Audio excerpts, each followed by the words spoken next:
Uh, Hi, everybody. How you doing today? Welcome to your daily intake of stock markets in plain English with your buddy Uncle Bruce. Kids, welcome to the show today. I want to fill you in on some stuff that's going on out here, and I want to kind of give you a handle on just what to look out for. It's December the 20th. Holy moly macaroni!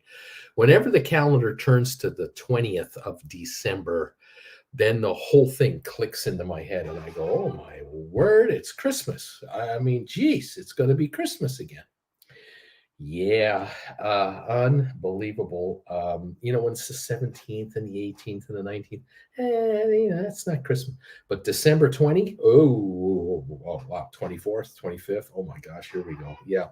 Of course, I'm an old retailer. So, I've been in the stock market, I've been in the retail business.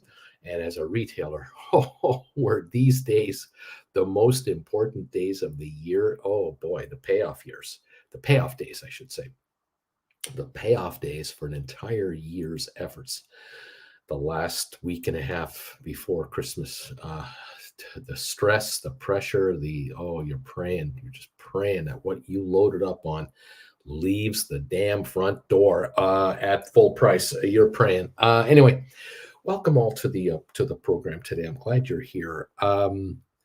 I mentioned on this show, and I've mentioned on my pre-alert show for my Gold Bagel members who get access to those shows. I have mentioned the last few weeks how it just doesn't feel like Christmas this year, and I don't mean the fact that I'm in Palm Desert, California, and there's no snow. I'm not talking about that. I've had Christmas here many years, and I love it. No, I'm talking about when I go to Costco here. There's a Costco just a few miles from my house, and there's a huge super Walmart nearby here. I go into these two places up until yesterday. It didn't feel like Christmas at all. It felt like a regular day. I was asking myself, where are the Christmas shoppers? The retailer in me is coming up, going, where are they? Now, I'm looking at people's carts as pushing their carts along, and I'm going, there's just food in there. There's just food in there. There's nothing. No one's buying anything at the toy department. I went through the toy department at Walmart a couple of days ago. Had to go to the garden home improvement section, or hardware section, I guess. I had to cut through the toy area. I'm looking down the aisles. There's no one in the aisles, and I'm thinking, well, now I get it. Hasbro laid off 20% of their employees last week. I told you about that. 1,100 people were let go at Hasbro Toy Company 2 weeks before Christmas. Yeah, I get it now. I'm looking down the toy aisle in Walmart, and there's nobody there. Wow. Yesterday, Jen and I were at Costco after I did my work here. And it's funny because we went in there specifically to pick up some food for the next several days, knowing that Christmas is coming and there'll be some closures, and so we might as well get some grub now, and we needed a few things, and it was packed. It was really busy. It was the first time that I saw Costco with some action. And I thought, well, here you go. Wow, Um, But I got to tell you, they're not walking out the door with shopping carts overflowing with stuff. No, and there were there was no one in the hour we were there. I think we were there total because we ate there and everything. Nobody was leaving with those big those flat carts, that can handle those 75-inch television screens. Nobody. There were none of those. It was just a regular shopping cart. Found that interesting.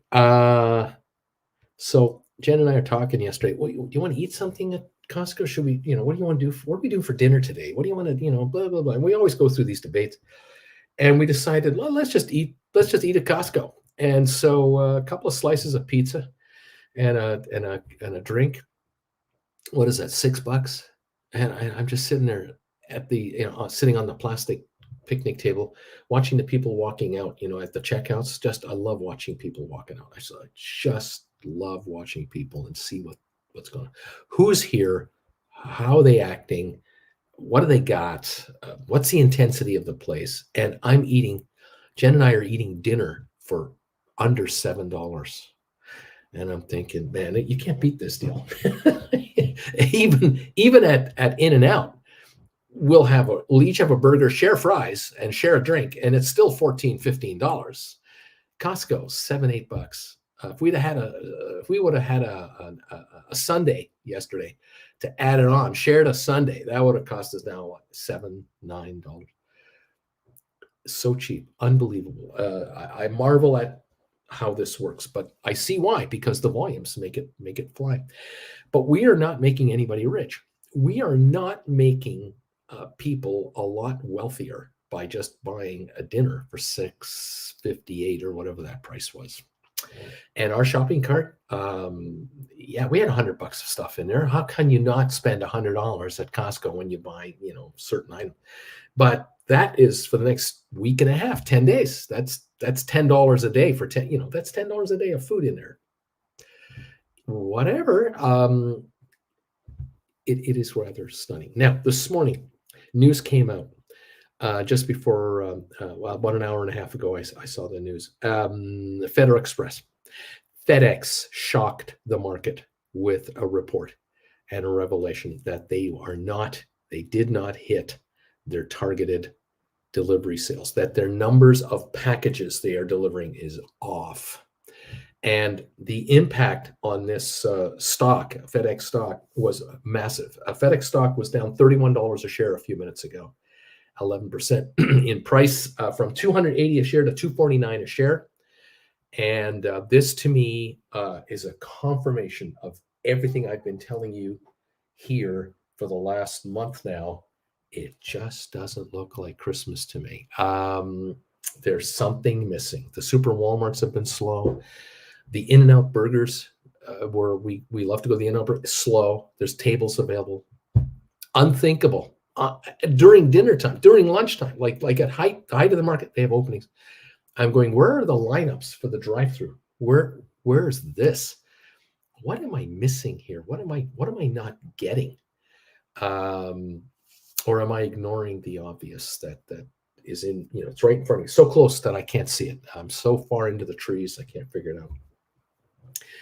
There's a slowdown going on, and there's an echo effect going on with respect to the fact that we have had higher inflation the last 2 years. And there used to be a time where Jen and I could go to an In-N-Out and each have a burger and share fries and a drink, and we'd be paying $11-12. Now we're paying closer to $15. Now, we can handle that. Yeah, sure, we can handle that. But you're a mother, mom and dad, 2 kids. You want to go to In-N-Out? Mom and dad, 2 kids with their meals, and you're talking $25-30. You want to go to McDonald's and have the the meal deal and all that stuff. You're talking 50% more expensive than 4 years ago. It is shockingly more, and there are almost no people out there in the middle class that have 50% more disposable income today than they had 4 years ago. Nobody has that. Rents on apartments, condos, houses, mortgage payments, utility bills, property taxes, they've all gone up dramatically for each and every individual out there. So again, a family of 4. Dad is working full time. Mom is working okay. Kids are in school. They don't need daycare. Maybe, they're a little older and all that. The cost of living for the family of 4 in the last 3 years has just ballooned out. And this is why every politician is in trouble, because everyone's upset. And they're blaming the politician because they don't know who to blame. There's no one they can point at. So you point at the elected officials and say, it's your fault. It's your fault. It used to be better in the 50s when I was a child. Yeah, well, that's when your mom and dad fed you, or your grandparents took care of your parents, or what have you, whatever generation you're from. Some of you kids are who are watching me here, your parents were brought up in the 80s, 70s, and 80s, and now you're their kids, or Nah, I guess not. It's too soon. In any event, many of you in your 30s and 40s were brought up with parents that were not Second World War generation parents. They were Korean War and into the 60s and what have you. But that's another topic. When FedEx announced today that they missed their numbers and their package numbers are off, this is an absolute verification that something is wrong in paradise, because FedEx is only a shipper of goods to end customers. FedEx makes nothing. FedEx does not make widgets. They don't make these. They don't make these. They don't make these. They ship this stuff. Even this. That was easy. They ship this stuff. They don't make it. When they ship less of everything that we, utilize, then there are other problems, because these folks who make this stuff and everything around this stuff, and the folks who make all the other goods and services, and just document shippers, remember, lawyers who send out forms for people to sign, and accountants who send out stuff, and contracts going back. If there are fewer of those, and there are fewer goods moving through the FedEx system, well, that means there are fewer sales going on. There's less business going on. And if there's less business going on, we have got problems inside this gigantic pyramid, where the FedEx is the part of the pyramid you can see above the waterline, and everything below the waterline is everyone who makes stuff for FedEx to ship. The iceberg is shrinking. It's getting smaller. There's a problem with this, because all these entities inside the iceberg need cash flow to pay their bills. They need volumes of goods to make money. There's certain companies can produce widgets, but after the 50,000th widget is sold, that's when the profits come in for the rest of the month. So for the first 22 days, we get 50,000 widgets out the door, and the next 8 days, it's profit time. Because if we get to 60,000 widgets, those last 10,000 are all profit. The cost of being in business has made it so that you need to produce more widgets to pay for all those increased costs, because you don't dare raise your prices as much as prices have been raised on you, because you don't want to upset your buyers. And so you take a little less margin to move as much merchandise, and now it takes you one extra day to get to the 50,000th widget. FedEx is saying they're not moving 50,000 widgets. They're not moving 60. They're moving 55,000. They're still making money, but they're way down on their profit days. And now there are companies out there working 28 days of the month to break even, and they only have 2 days or 3 days of profit in their entire business. They're down to a 10% margin. 90% of the month just paying the mortgage and the equipment and the factories and the employees and all the costs they have. And they only have a 10% net profit margin. And that means room for error is slipping like this. It's getting worse and worse. And so the poor operators, poorly run and managed companies, are bleeding money now because they're god awful at it. And the very, very well run companies are still eking out a profit, but they're noticing that their margins are under pressure. Okay. FedEx, this is the tip of the iceberg. That's all you need to know. If FedEx's numbers are shrinking, that means UPS's numbers are likely shrinking.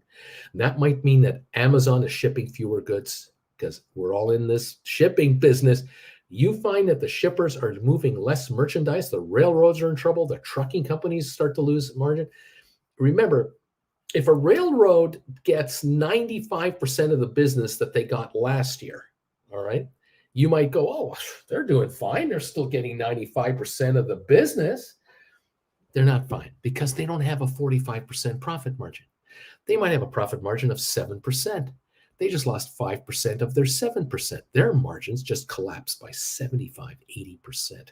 This is catastrophically bad. And that's when boards of directors of very well managed companies sit around the table and go, what are our margins and what do they look like? And where are we making our money from? And where are we not making money from?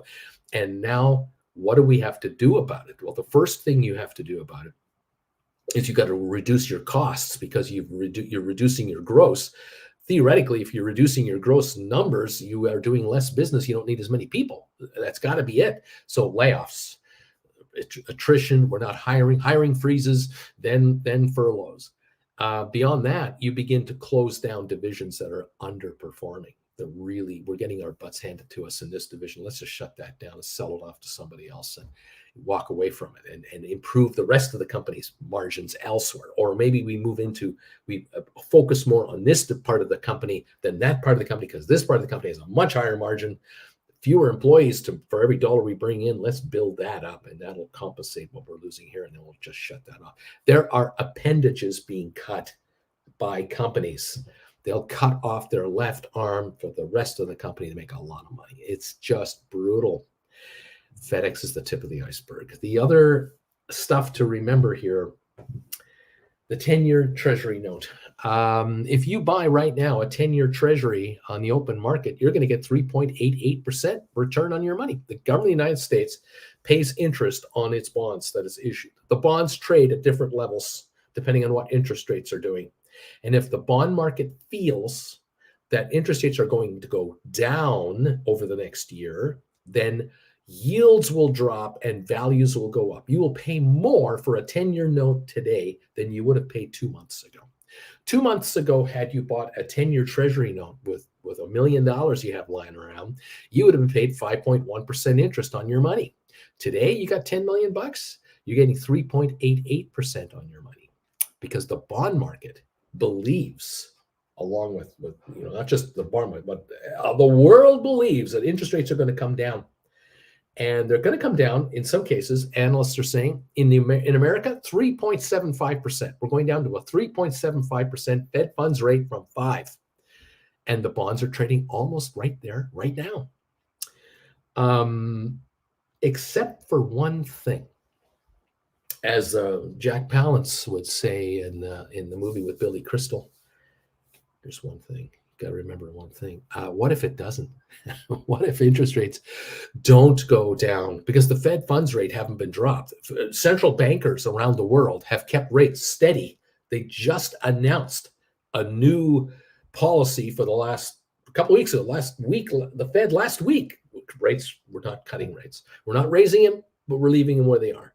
Bank of Canada, Bank of England, ECB in Europe, Bank of Japan, everybody, rates are flat. Rates are the same. So they're remaining elevated at these levels, highest levels in 20 years, and they're leaving them there for another month or so. And now, in this last week, what have we seen happen? We've already known for a year that the Panama Canal is not running at 100% efficiency because of a lack of water. And I couldn't believe it when I heard it. I thought, a lack of water in the Panama Canal? Isn't the Pacific Ocean higher than the Atlantic Ocean by like 80 feet at the Panama Canal? If you just open the gates, you could just let a bunch of water in from the Pacific Ocean to go right through the whole thing. Couldn't you do that? I mean, this is the simpleton here talking. No, you can't do that. Ecologically, it would be a disaster. It would create all kinds of structural issues. No, the water for the Panama Canal comes from rain. The water for the Panama Canal comes from rain.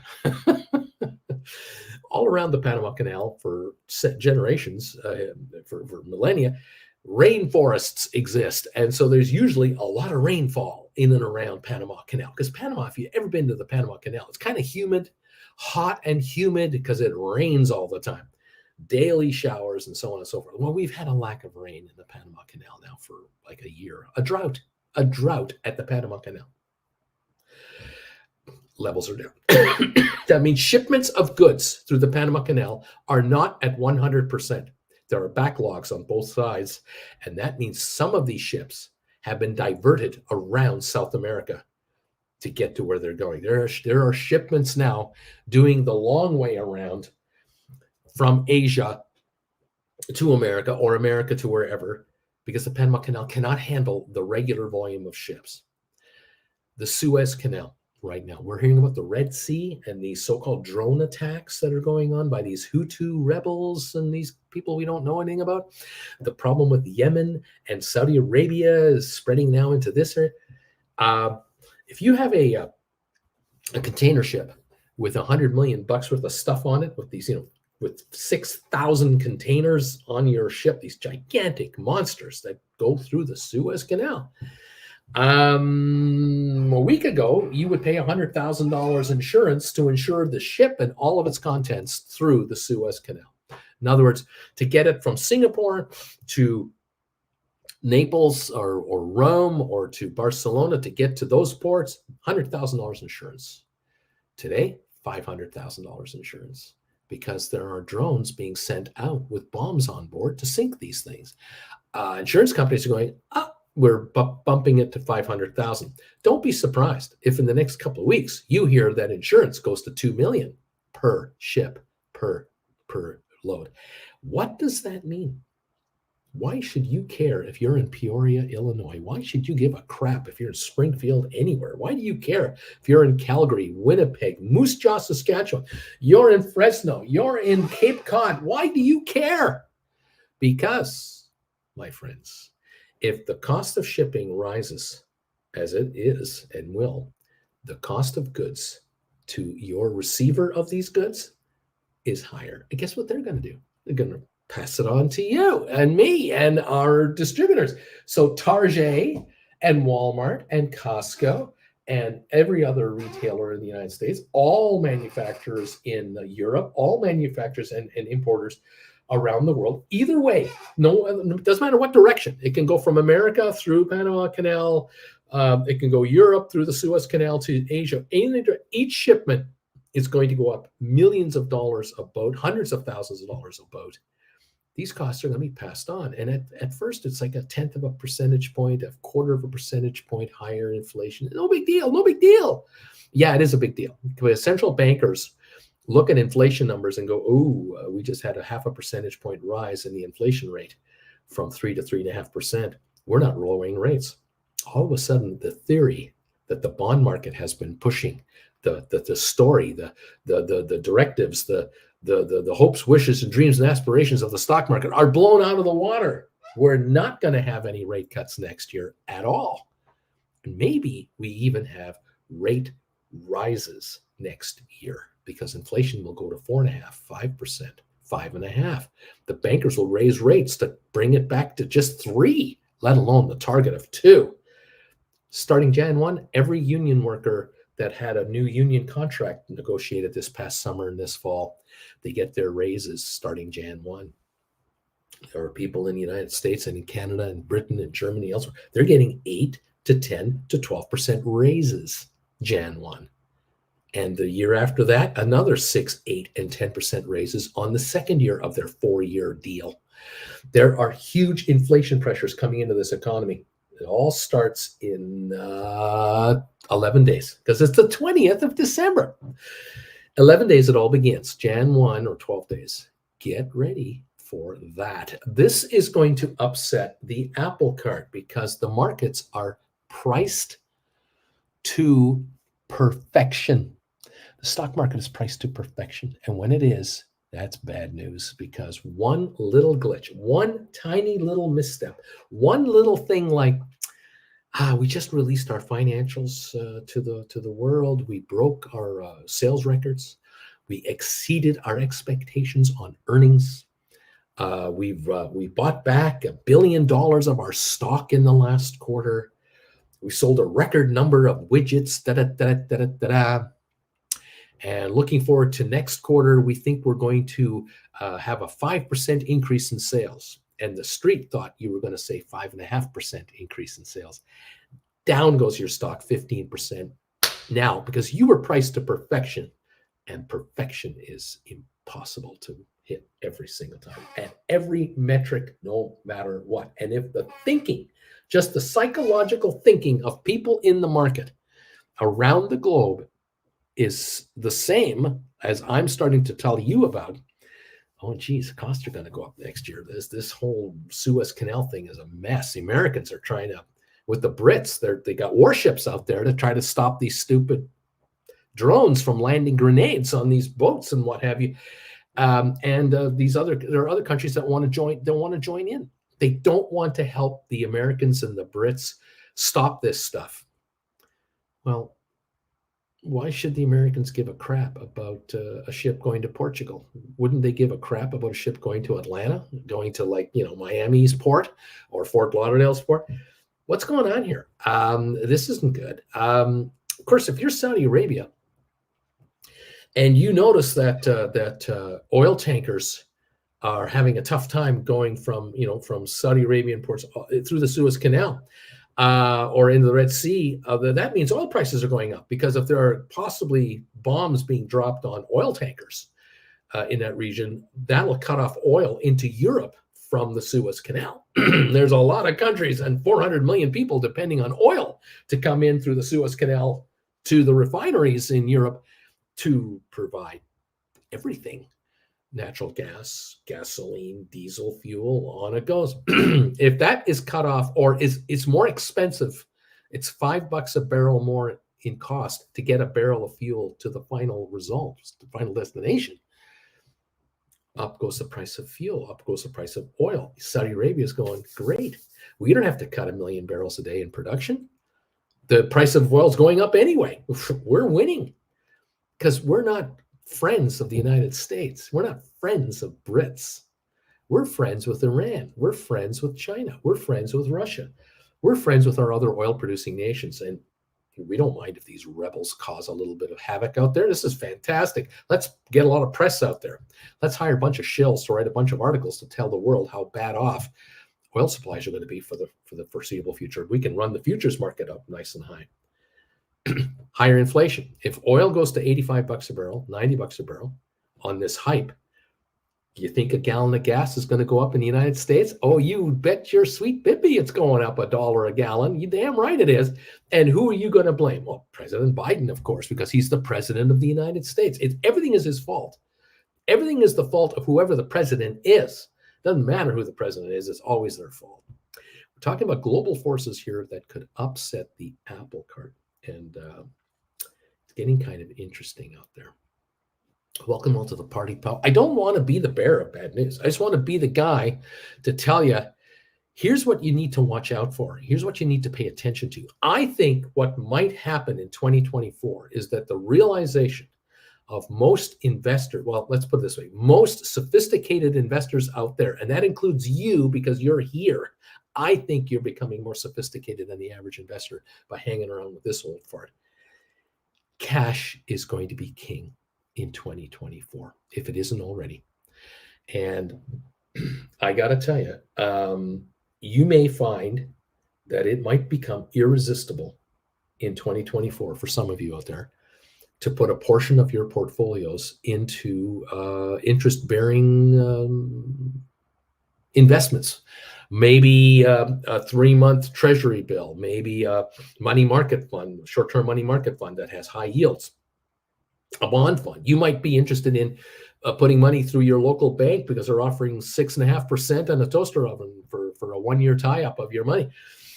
There could be a lot of that happening. If we see rates begin to rise again, this will blow the bond market all to hell. I mean, this will be devastating, okay? The bond market will be blown to smithereens overnight because of the reversal of the trend that everyone thought was coming. And that still seems to be going on, but might not be going on. And all of a sudden, people will revert to, I'm cashing out. I'm cashing out, and I'm going to buy short-term, high-yielding investments. And I'm going to roll my money over 30 days at a time because I don't know when the interest rates stop going up. So I don't want to lock in down here. I'm going to just roll over, and I'll keep getting higher rates, the higher the rates go. And when they top out, they kind of stop rising. Then I'll buy the 5-year GIC or the 10-year bond and get my 6% or 7% yield and say, thank you very much. We'll all watch inflation. We'll all watch the central bankers. We'll watch everything in the meantime. In the meantime, the stock market will take a dump. The stock market is going to take a dump if this were to happen, because if money flees the bond market, money really exits the door from the equity market.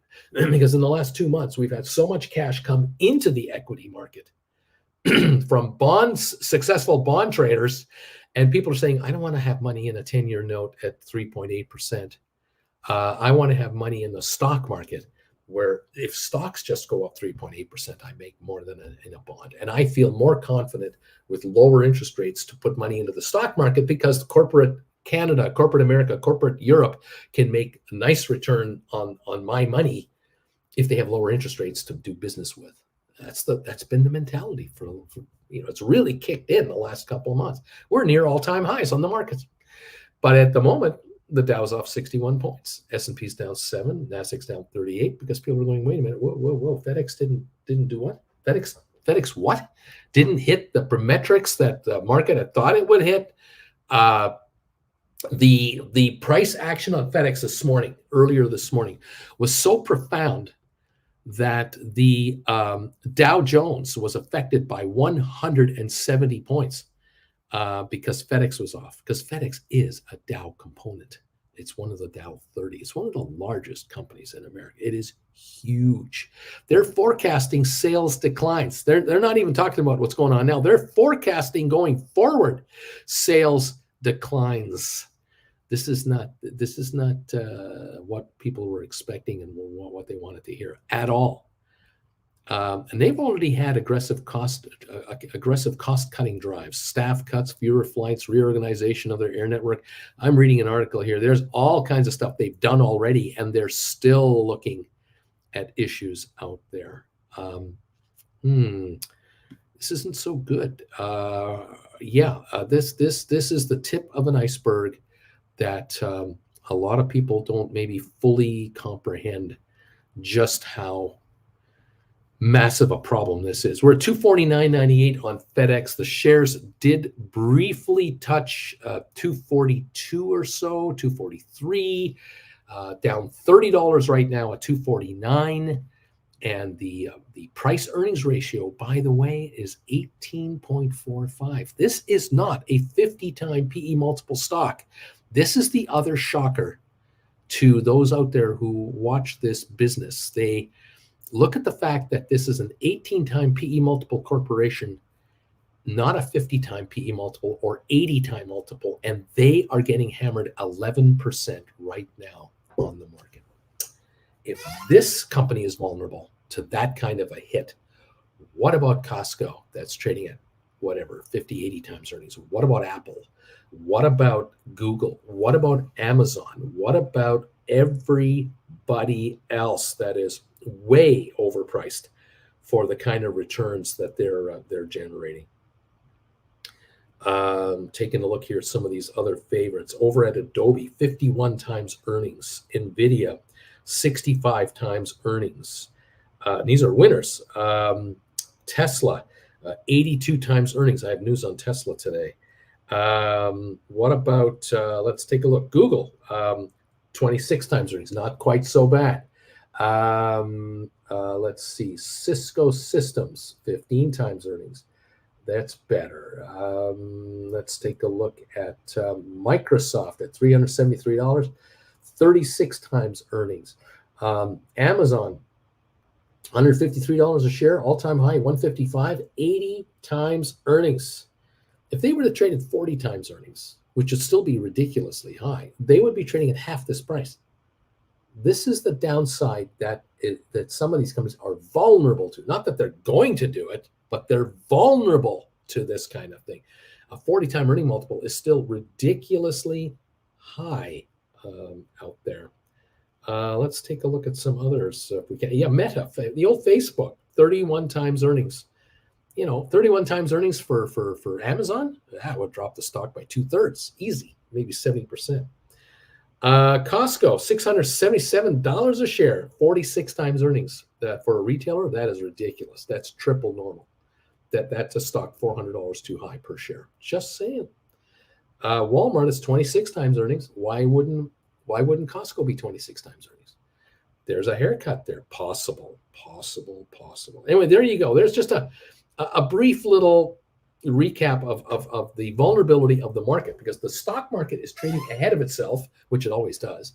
And the market is saying, we're going to have higher earnings next year. That's justifying our current prices. The prices that you have to pay now for stock today in some of these magnificent companies are so high because we're going to make more money next year than last year. And now FedEx says we're not going to make more money next year than last year. We're going to make less money. We're going to make less money next year than last year. That right there is that's a wake up call. That's a Will Smith dope slap. First thing Wednesday morning, December the 20th, 2023. The markets are not dropping off the face of the earth right now because of this. We're down 70 points on the Dow. It's 0.19 of a percentage point. For those of you who are option writers, and that's pretty well everybody here, you guys are on the smart side of this market. You are on the correct side of this market going forward. The key now is to ask yourselves, do you want to be shareholders that write options against stock, or do you want to be deep in the money call option holders that want to write options against those options? Those are poor man covered calls. Do you wish to be instead do you wish to be cash secured put writers, where you look at a company like Apple, for example? I'll just pick any one of the Magnificent Seven. You say to yourself, Apple, $196 a share, $197 a share, near its all-time high. I will write cash secured puts on Apple, but I'm going to write 180s.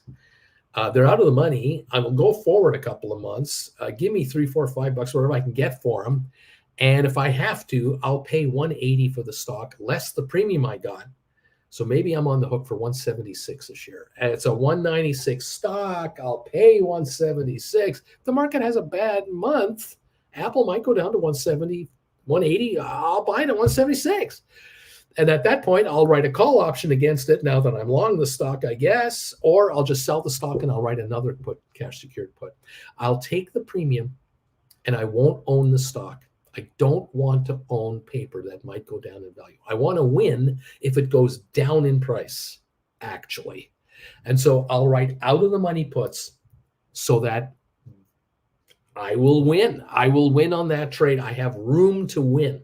On the other hand, you might decide, I don't think Apple can get to 220. That would be $20 higher, like $21 than the all-time high.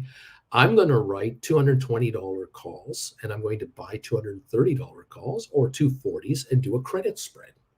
I'll do a credit spread on calls. And as long as the stock doesn't get to 220 in the time that these calls have to live, I keep the spread. Thank you very much. I don't own the stock. I need $1,000 to write a $10 spread on Apple, or $2,000 max per credit spread if I take a $20 spread between what I write and what I go long buying. I'll do these credit spreads on Apple. I'll do them on Facebook. I'll do them on Amazon. I'll do them on Google. I'll do on the Magnificent Seven. I'll just do these credit spreads 5, 10% higher than the market right now, out 3 months, 4 months. I want cash. I want to give them cash against my risk, but I can't take $1,000 or $2,000 or $5,000, and I can't buy the stock with that and write calls against it. 100 shares of Apple is $20,000. I don't want to put up 20 grand to buy 100 shares of Apple to write one call option. I would like better leverage. So if I got 20 grand lying around and I could buy 100 shares, I could think about writing or creating 10 credit spreads with a $20 window per credit spread. Now we're talking, leverage here. Yeah, I might only get a couple of bucks in credit. I might only get $2.50 in credit or $3 in credit, but I'm getting it 10 times. So that's $3,000. I'm getting a return of $3,000 on Apple if it doesn't go over 220 for the next, say, 2 months, using 20 grand to do it. And if the stock drops to 180 a share next week, next month, it's 180. What do I care? I wrote calls that are worthless now. I keep the spread. I buy them back for pennies. And what do I do now? I write 210s. I write 200s. I write 195s. I'll keep writing credit spreads ahead of the stock as the market does jack squat. I don't own a single share of anything.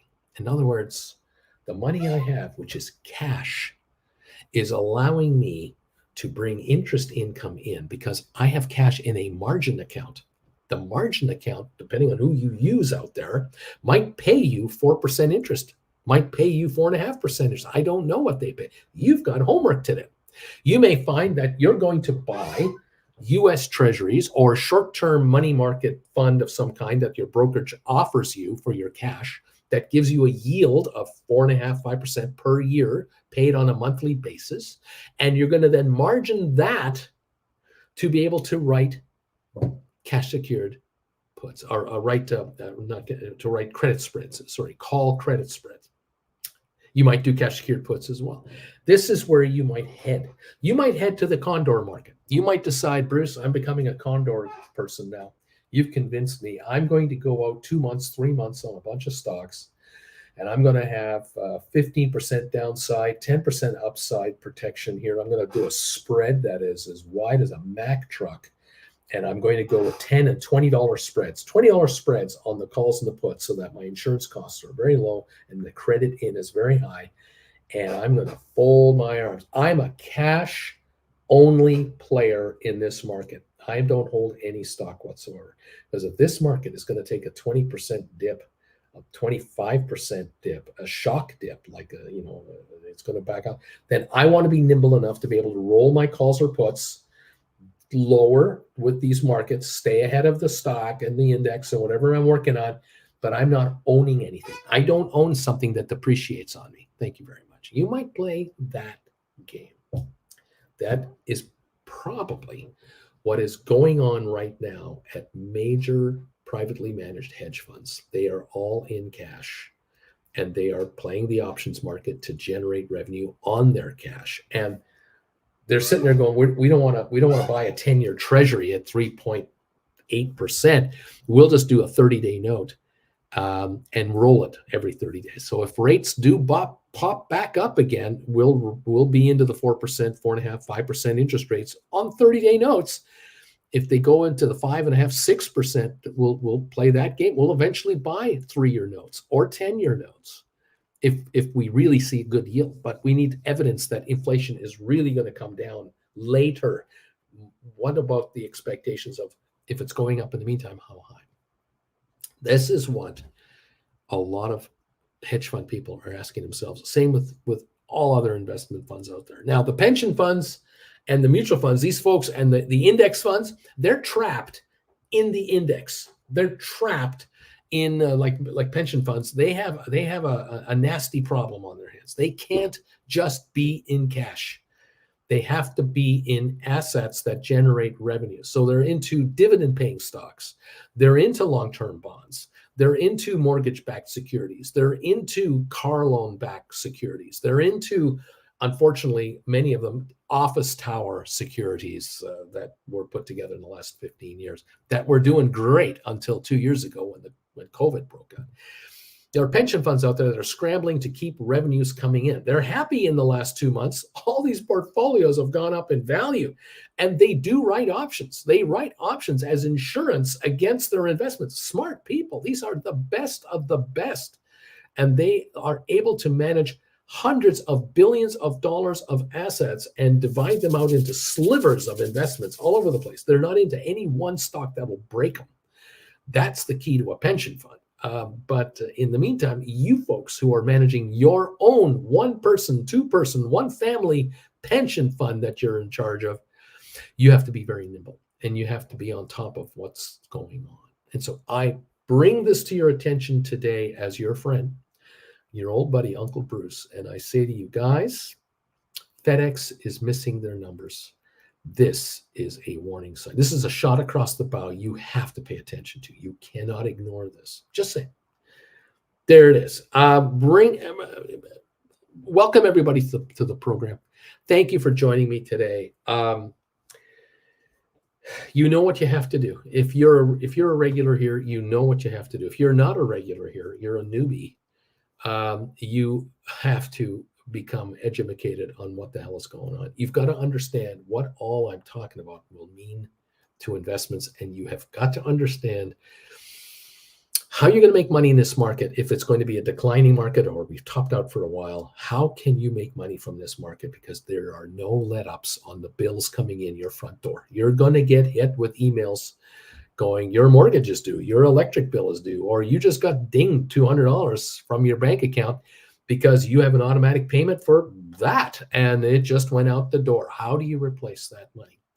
For some of you, you'll get big fat raises at work. God bless you. But those of you who are not getting big fat raises at work, you've got to bring in a secondary income that's got to make up the difference. Either you get a second job, or your spouse gets a job or a second job, or what, you sell a car that has payments on it. Whatever you got to do, you either lower your cost of living or increase the cash flow or both, and or you take a look at what we're doing here. You become an option writer against assets you're sitting on anyway that are doing nothing for you. And how many of you out there have been getting your emails from your wealth management companies or these pension manager outfits that manage your 401k at the office or whatever the hell you got, and you're horrified? You're sitting there going, the markets are almost at all-time highs and I made 2% on my money last year? How's that possible? How is it possible that I only made 2% return on all that money I've put in there, all the money my employer matched with? Why are we only up 2%? The inflation is 7, 8. My groceries are up 40%. I am getting wiped out here, and I'm supposed to take this crap? This is ridiculous. And this is where, for a number of you, you've figured out, I'm going to manage my own assets and I'm going to do it however I have to. And one of the ways I could do it is hang out with this guy and his followers, Stock Markets with Bruce, and take a few classes. I'm just saying to you, take class number 1, number 2, 3, 4, 5, 6, and see for yourself if what we talk about in those classes resonates with you in any way, shape, or form. Does it make sense to you? Is it a revelation to you? Is it one of those things where you say, well, I kind of know about options, but I'll take class number 1, 2, and 3. Okay, I'll throw a couple $100 at these classes. And after the first, second, third, fourth, fifth class, you go, oh my holy God, I had no idea. I had no idea that I could have been doing this for the last 20 years. I could have been doing this for certainly the last 3, 4 years with my phone. Why is it 2023 I find this guy? Why is it 2023 I figure out I can write options on stuff I've been sitting on for decades that could have been bringing me premium income the whole damn time that I could have used to buy more of this stuff to grow my account and compound it? Why didn't anyone ever talk to me about this? Why have I never had anyone come to me and say, well, you've got these assets through your 401k or IRA or whatever you're doing. You got, you buy stock all the time and you sell stock. Have you ever thought about writing options against this stuff to take the premium money? You ever thought how the impact of bringing in premium cash would have on your bank account? When your transmission blew out on your truck last summer, you needed like $3,000 to fix a bunch of stuff, including the transmission, and you didn't have it, and you borrowed $3,000 from your credit card company. You put it on the credit card, and you're still paying a damn payment on that thing. You figured you could pay $500 a month towards it, and the interest was $60 a month to start right off the get-go. I mean, just ridiculous. You could have last summer written some call options against that portfolio you have over there, and you would have brought in $4,000 in cash. You would have just paid for the truck, get it all repaired for cash, and didn't borrow a damn dime from your credit card. The extra $1,000 you could have paid towards the credit card balance you're carrying anyway. Have you thought of that? Have you thought of the fact that you're running a $15,000 debit line on 4 credit cards? Then you could be paying $1,000, $2,000 a month towards these from a third income source, not your check, not your wife's check, the options trading that you could be doing, the options writing. That's what we talk about here. Join the party, pal. We'll take some classes, figure it out. There are 17 now. I'm telling you, you think options are a one-course deal, you are wrong. If you get sucked in, and I sure hope you don't, please God, don't get sucked into this. There are, from time to time, there are operators out there, well-meaning people maybe, or over-exuberant promoters who will try to convince you or will indicate to you or intimate to you that you can learn everything you need to learn about the options market in one simple course that's a couple $1,000 and just watch this and study. It will send you an ebook and all this stuff, and you'll be an option expert in no time. Maybe they're right, but boy, you got to drop a couple of $1,000 up front to get into that deal. I'm going, whoa, whoa. I ask you, when you come into my classes, it's $150 per class, and you decide which one you want to start with and how many you want to take. If you only have a $600 budget over the next year to learn about options, that's 4 classes, and that'll give you almost 8 hours of instruction. If that's enough for you, great. If that's enough for you to learn how to write options on a basic level, fine. My thinking, though, is if you start the right options on what you're sitting on, you're going to quickly realize, holy crap, I just brought in $1,000. Why don't I take a couple more of this guy's classes? And I'll bring in another couple $1,000, and I'll take another 3 or 4 of his classes. You'll find that the option writing itself will fund the entire cost of all the classes I've ever made.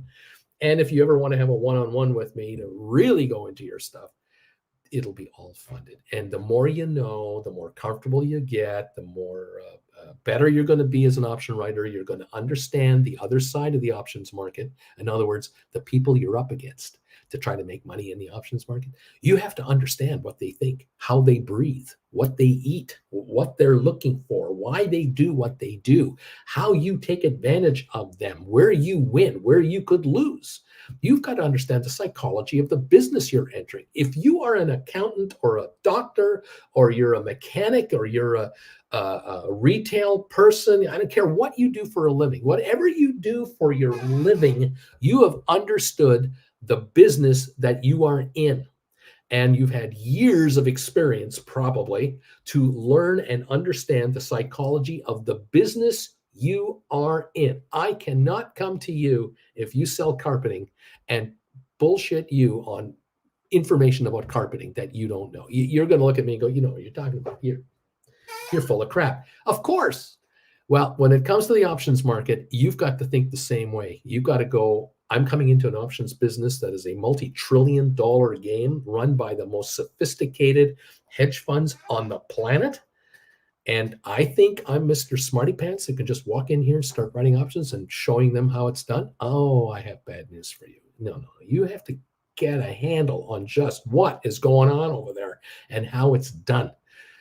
I'll do the best I can. There are 17 classes available. Take your time. Take 1 a week, 2 a week, whatever your timing is. Every weekend is class day. Maybe every Saturday afternoon is where you watch one of my classes. You say to yourself, between 1 and 3 in the afternoon every Saturday, I am not to be disturbed because it's my time to take another class with Uncle Bruce. And 17 weeks later, you'll have all 17 done. In the meantime, you're watching us here and you're watching the reaction of what these people are saying, and you're starting to write options and you're getting better at it. But every Saturday is, I'm at school. I'm at college. I am taking a course at home, and maybe it's Wednesday nights, maybe it's Tuesday. I don't know what you pick. It's you decide when you are willing to take no phone calls, no emails, no text messages, no television. I am going to take a class once a week, twice a week, 3 times a week, because I am this serious, or this serious about making this work. Because you only go around once, kids. There is no second chance. You're never going to be 30 again, 40 again, 50 again, 60 again. Never, ever again. And it's time to get off your hiney and make it happen. But leave it to you, kids. Thank you for joining me. 4 minutes away from opening this market today. We're down 88 on the Dow at the moment, pre-market. We're down 11 on S&P. We're down 44 on NASDAQ. Oil is up $1 a barrel. That's where we're at right now. The big news today was FedEx. Other news, Tesla has announced they have eliminated and will eliminate merit-based stock rewards to their employees.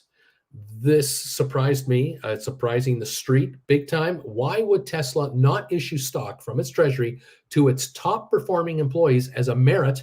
Because these employees, if they get 100 shares bonus, they can't just turn around and sell it in the open market. They only get 25% of it released to them, vested every year for 4 years. It takes 4 years to earn out your stock. Okay, this is not unusual with other public companies, by the way.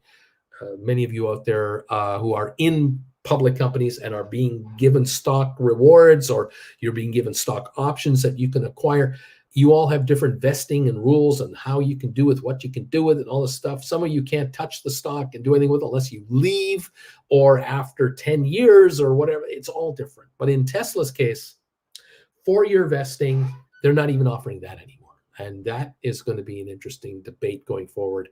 Are they looking to reduce staff going forward? Are they worried that the shares are going down in value and they're going to be issuing a lot more paper to people at lower prices?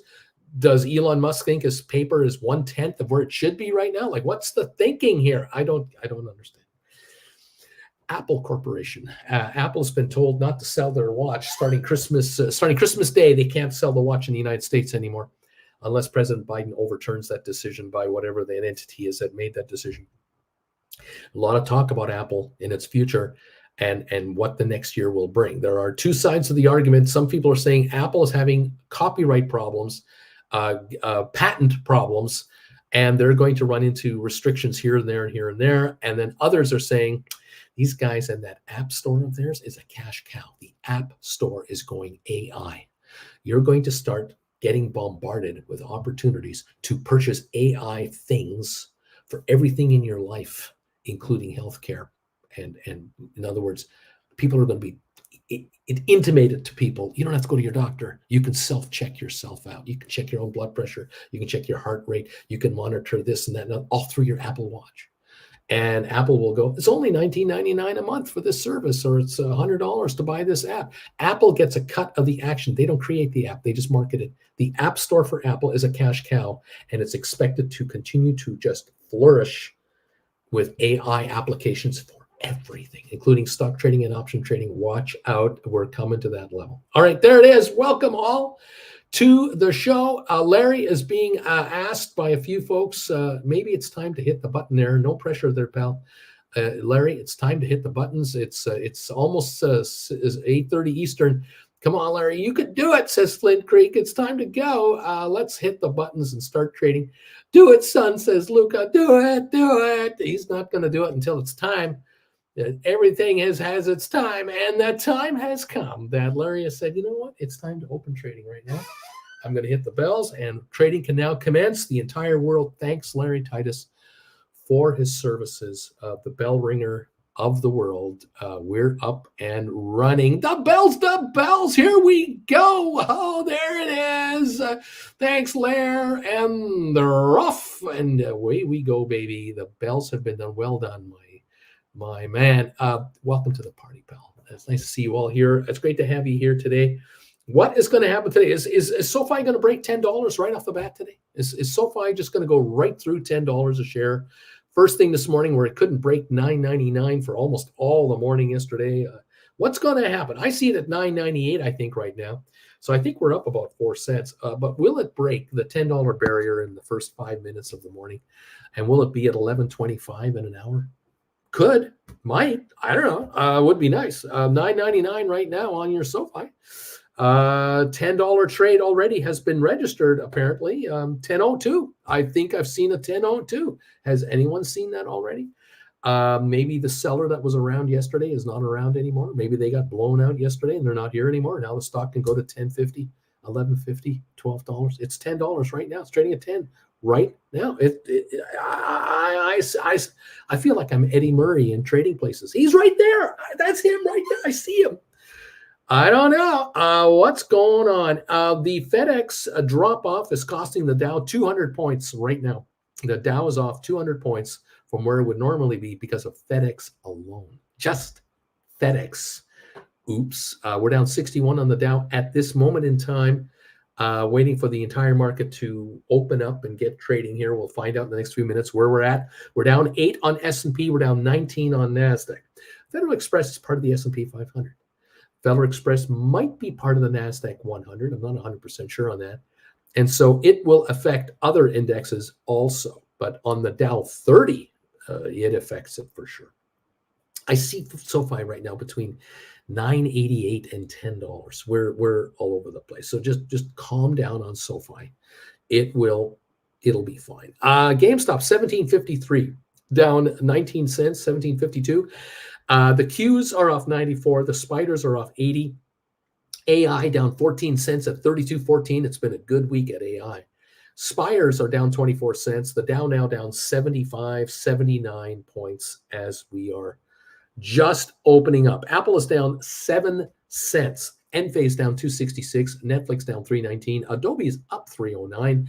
Nvidia is up 239. Tesla down 194.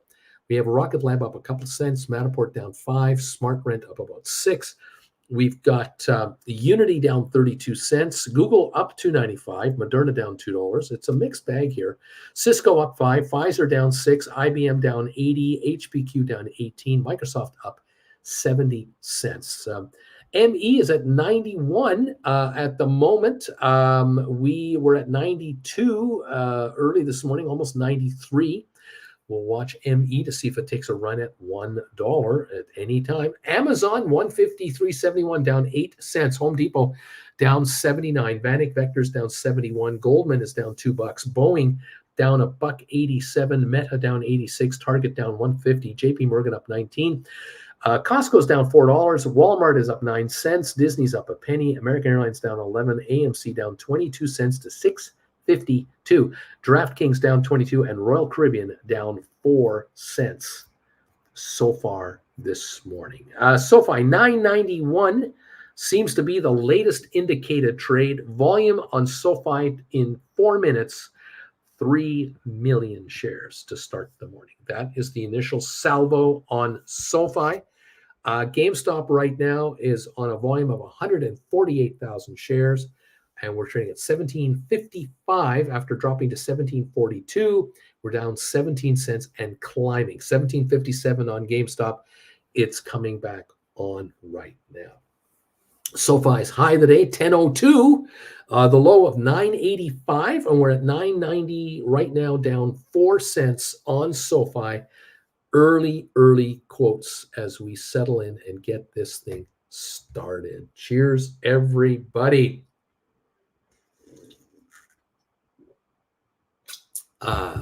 The Senate in the United States of America has very swiftly approved all top military officer confirmations that had been held up by that moron Tuberville. It's all over. The appointments are now official, and the U.S. military is staffed again at the upper level. This is a very good piece of news for the security of the United States of America. And now the voters for Mr. Tuberville have to do the right thing and get that moron out of their office. Get rid of that piece of crap. Ridiculous holdup of top-notch people for the safety of the United States of America. It blows my mind. A traitor like that is allowed to do that. Unbelievable. Anyway, goodbye, 200 subscribers. Welcome, everybody. We're down 79 points, down 8 on S&P. We're down 12 on NASDAQ. Oil up $1.22. Welcome, everybody, to the show. Welcome, everybody, to the party. And I'm glad you're here. AI down 34 cents, nothing serious. GameStop down 16 at 17.56, and we're at 9.96 on your SoFi. Are we taking another run at 10 right now? We could well be. It's going to be interesting to see how this plays out. Federal Express, we're open now on FedEx, trading at $250 a share. Looks like down 29 bucks at the moment. The low of 246, the high of 251. The high of the year, 285. That would have been just a few days ago, I'm sure. It was just, maybe yesterday or last week. The shares were virtually at its all-time high. And now, all of a sudden, as we like to say in this business, it's not at its all-time high. It's now down to $250 a share. The low this past November was 227, by the way, just to give you an idea of what this stock is capable of for swings. In a year, the shares were as low as 167 last year. And so, they had a nice little run here, but oh boy, they've kind of given it back. They were down to 149 on September 2022, by the way, interestingly enough. And their highs in the last 3 years looks like $314 a share in 2021. So they are not yet at all-time highs, but that is now a thing of the past, as we are off right now, $28 a share on Federal Express, the shipping company. SoFi right now, $9.99 right now, $9.99 on your SoFi, kids. That's what I see going on at this moment in time here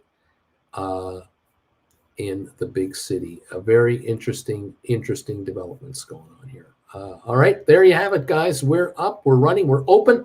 Thank you, Larry Titus. Thank you, everyone, for being here. Rocket Lab seems to be up 4 cents. SoFi, as I say, $9.99, $10.01 on SoFi. $10.01 just went through again. It's now trading at 10.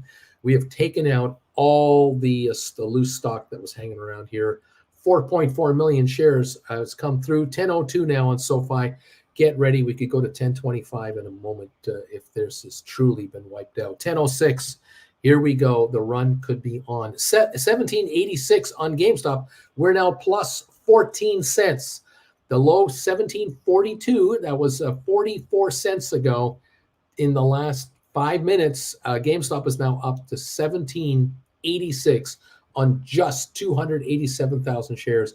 SoFi trading at 10.06, the high of the session here, 10.08 on your SoFi, 5 million traded in 9 minutes. The short squeeze might be on in a micro kind of way here. As each day wears and goes by, the stock does not seem to want to give it up. And this is getting interesting. If the volumes increase, then it truly is a short squeeze or much more than that. Apple's up 25 cents, Goldman down 193, Cisco down 2, Tesla's down 88, ARC Innovations up 6, Microsoft up 34 cents, Pfizer down 16, HBQ down 5 cents, Google up $3, Amazon down up 80 cents, Nvidia's up $3, Unity up 15, AI now is green, up 14 cents, AI is positive, Adobe up 250, Netflix up 38 cents, IBM down 94, Meta down 38 cents, just 38 cents,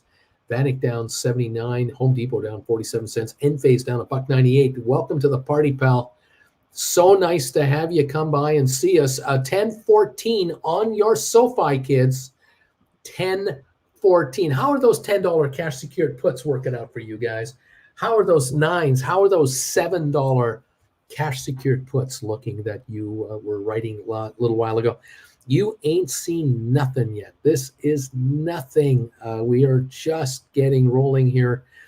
So much higher coming. 10.07 here. We're jumping around now, as I figured we would. High of the session, 10.16 on SoFi, 17.76 current price on GameStop with a 17.89 high already. So we're jumping around on 330,000 GameStop.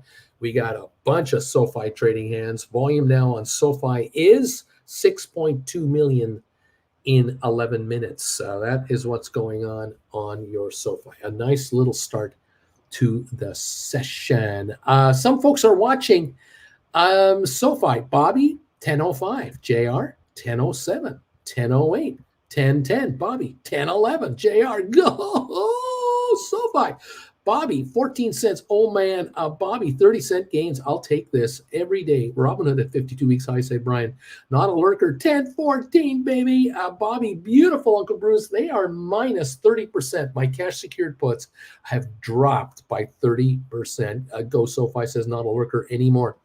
Liz LS, 60 million volume on SoFi yesterday. Something is brewing. When it breaks 11, I'll buy back my $10 cash secured puts and I'll write 12s. There you go.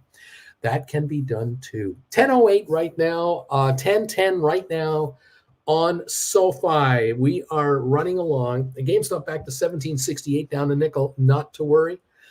Very interesting on what's happening here. JR, Uncle Bruce, I gave you a plug up above in the feed. I thank you, my friend.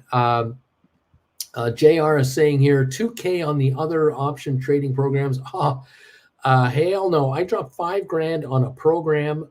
So why am I here? After taking Uncle Bruce's classes, this daily Q&A session with Uncle Bruce is invaluable. Plus trade alerts, trade tips, and the Wednesday prime time. I know I sound like a parrot, but squawk, I'll stick with Uncle B. I'm making the moolah, baby. We're right on, pal. Dems the facts. Alberto says, JR, boom. There you go. Thank you, guys. Appreciate it so much. We do the best we can to let the world know we're here. There's 232 people here right now. That's all. It's 232. That's it. This is one of the highest numbers of people in the last several weeks. 232 people are here. Thank you, everybody, for joining me. Thank you for the thumbs ups, by the way. If any of you are handing them out, I would really appreciate the thumbs ups, guys. Thank you so much. Let the world know that we're here. Let's attract as many viewers as humanly possible. Thank you all so much for your participation into this show. We have 115 thumbs ups. Keep them coming, guys. We should easily break 200 today. I appreciate it. 232 people here. A bunch of you are making a bunch of money writing options. Money is being handed to you willingly. This is not a reluctant trade people are making with you. When you write options, they go, oh, I can buy your option? Oh, I'll give you that money. Here, you can have this money. Put it in your account right now, and let's see how much you give me back later. Sharon is in the house from New Jersey. 120 thumbs up, Uncle Bruce. Thank you, Sharon, so much. Have yourself a wonderful day and a great holiday coming up with you and your family. Thank you for all of you who are here. The 20th of December, kids. Welcome to the party, pals. We're down 80 on the Dow. Nothing terrible. It's not like, game over market, but we're down 80. S&P down 5. Nasdaq's up 11. It's trying to do something. We'll see what's going on. Oil up 123 at 75.17 a barrel. So welcome to the party, everybody. Marcus is here saying, Sharon, you were number 120. I'm number 125. This guy's getting thumbs ups today. Thank you, Marcus. Thank you, Sharon. Thank you, everyone, for the thumbs ups that you're throwing our way. We appreciate it. The more people that find out about what we're doing here, the more people will find out, you guys like SoFi? Why do you guys like SoFi so much? They'll figure it out very quickly why we like SoFi. They'll get in. They'll go, oh, I see why you like SoFi. Oh, this is a bargain under $15 a share. This is a bargain. GameStop, yes, becoming a activist investor channel, activist investor company, kind of like a little Berkshire Hathaway kind of thing, sort of in its own little unique world. This is shaking things up. Oh, yeah. GameStop is going to shake up the world. Watch out. 2024. We've only just started this thing. This thing, you have no idea what GameStop is going to look like a year from now. So different. Not at $17.55 a share. Not ever close again. JR, my January 2026 $10 cash secured puts on SoFi. It's at $770 and going up. I think I'll wait a bit longer to kind of cash in. Nice going. You've only just reached the at the money level. It's now out of the money. Isn't that wonderful? Giddy up, everybody. 1001, 1008. We're in this range. A high of 1016, I think, has been the high today on your SoFi. The volume now for SoFi in 16 minutes looks like 7.7 million. So that will be 8 million shortly. GameStop at 1760, down 12 cents, hitting a high of 1789. 400,000 so far. We've got volatility here. Some folks don't know whether to get in or get out because the Dow is down 76 points. I can give you a word of advice. SoFi, get in. GameStop, get the hell in. AI, I'd be a buyer. I'd be getting in. The short positions alone should be screaming at you. Get in. Let this battle begin at $10, says not a lurker anymore. JR, I heard a report on the radio that the conservative hedge funds won't buy into stocks unless they are profit positive. All hell is going to break loose at the end of January. There you go.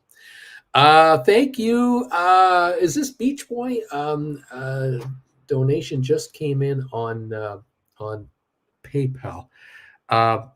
Thank you. I'll just wait for this to load up here. I'm just waiting for the message to pop in over here. Got this alert. Oh, here we are. No, what is this? What is this? What is that?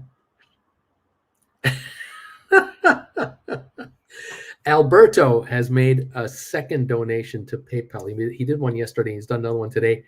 A note from Alberto: Costco lunch, apple pie, Beach Boy. Alberto is throwing the gauntlet down today. Thank you, Alberto, very much. As always, my friend, we'll add that to the Jennifer New Hip Fund. We'll add that to the Patek Philippe Dream Watch Fund for Uncle Bruce.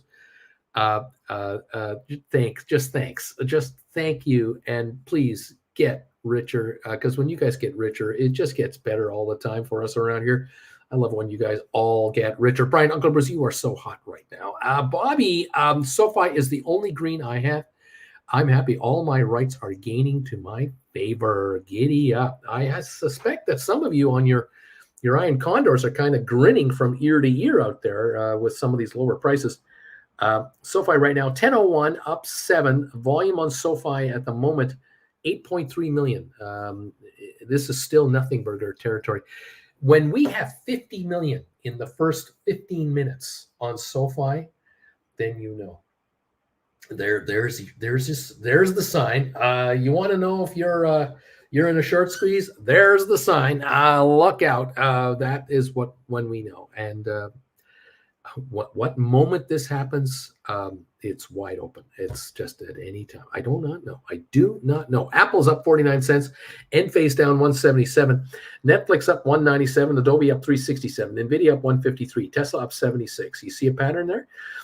We've got Unity down a dime. Google's up $3. Moderna's up a nickel. Cisco up 4 cents. Pfizer down 23. IBM down 70. HBQ up a penny. Microsoft up 14 cents.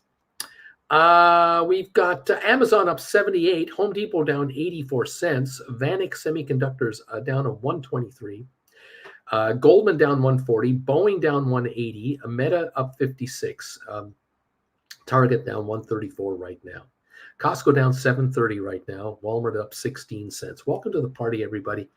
Glad to see you all here. We're watching these markets. They could go much more volatile at any time. The question is, should they today or should they wait until the new year? Where's the volatility going to go with this market and how much? I keep looking at the global events happening out there, and I throw caution to all of you. The flags are up, and I'm going, look, you might want to be in this market, but on a cash basis where, yeah, you're making money on options, but you're not holding the bag on the stocks that might be vulnerable. There are winners out there that are going to go much, much higher.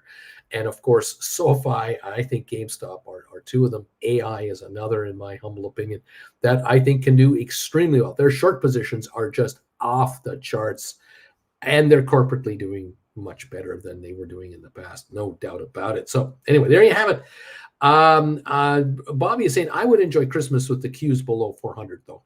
At 409, down 13 cents. They're not dropping yet, but it's early morning minutes, 20 minutes into a full day. We'll find out just where we're really at.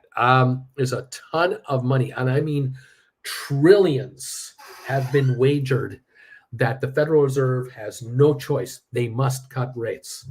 Trillions wagered, but they could be dead wrong. And that is something I want to caution you on. Just because you have trillions doesn't mean you're smart. And just because you have trillions doesn't mean you're always right. Because you have trillions, you can make bigger bets, which means you can make bigger losses. And the bond market had a terrible first 3 months of this year, first 6 months of this year.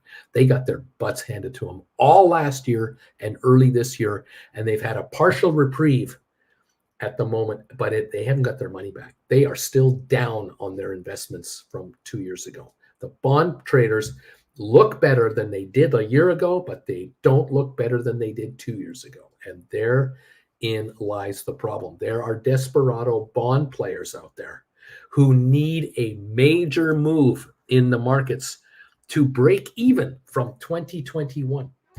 And they're not there yet. And they're leveraged like you can't believe to speed up the win.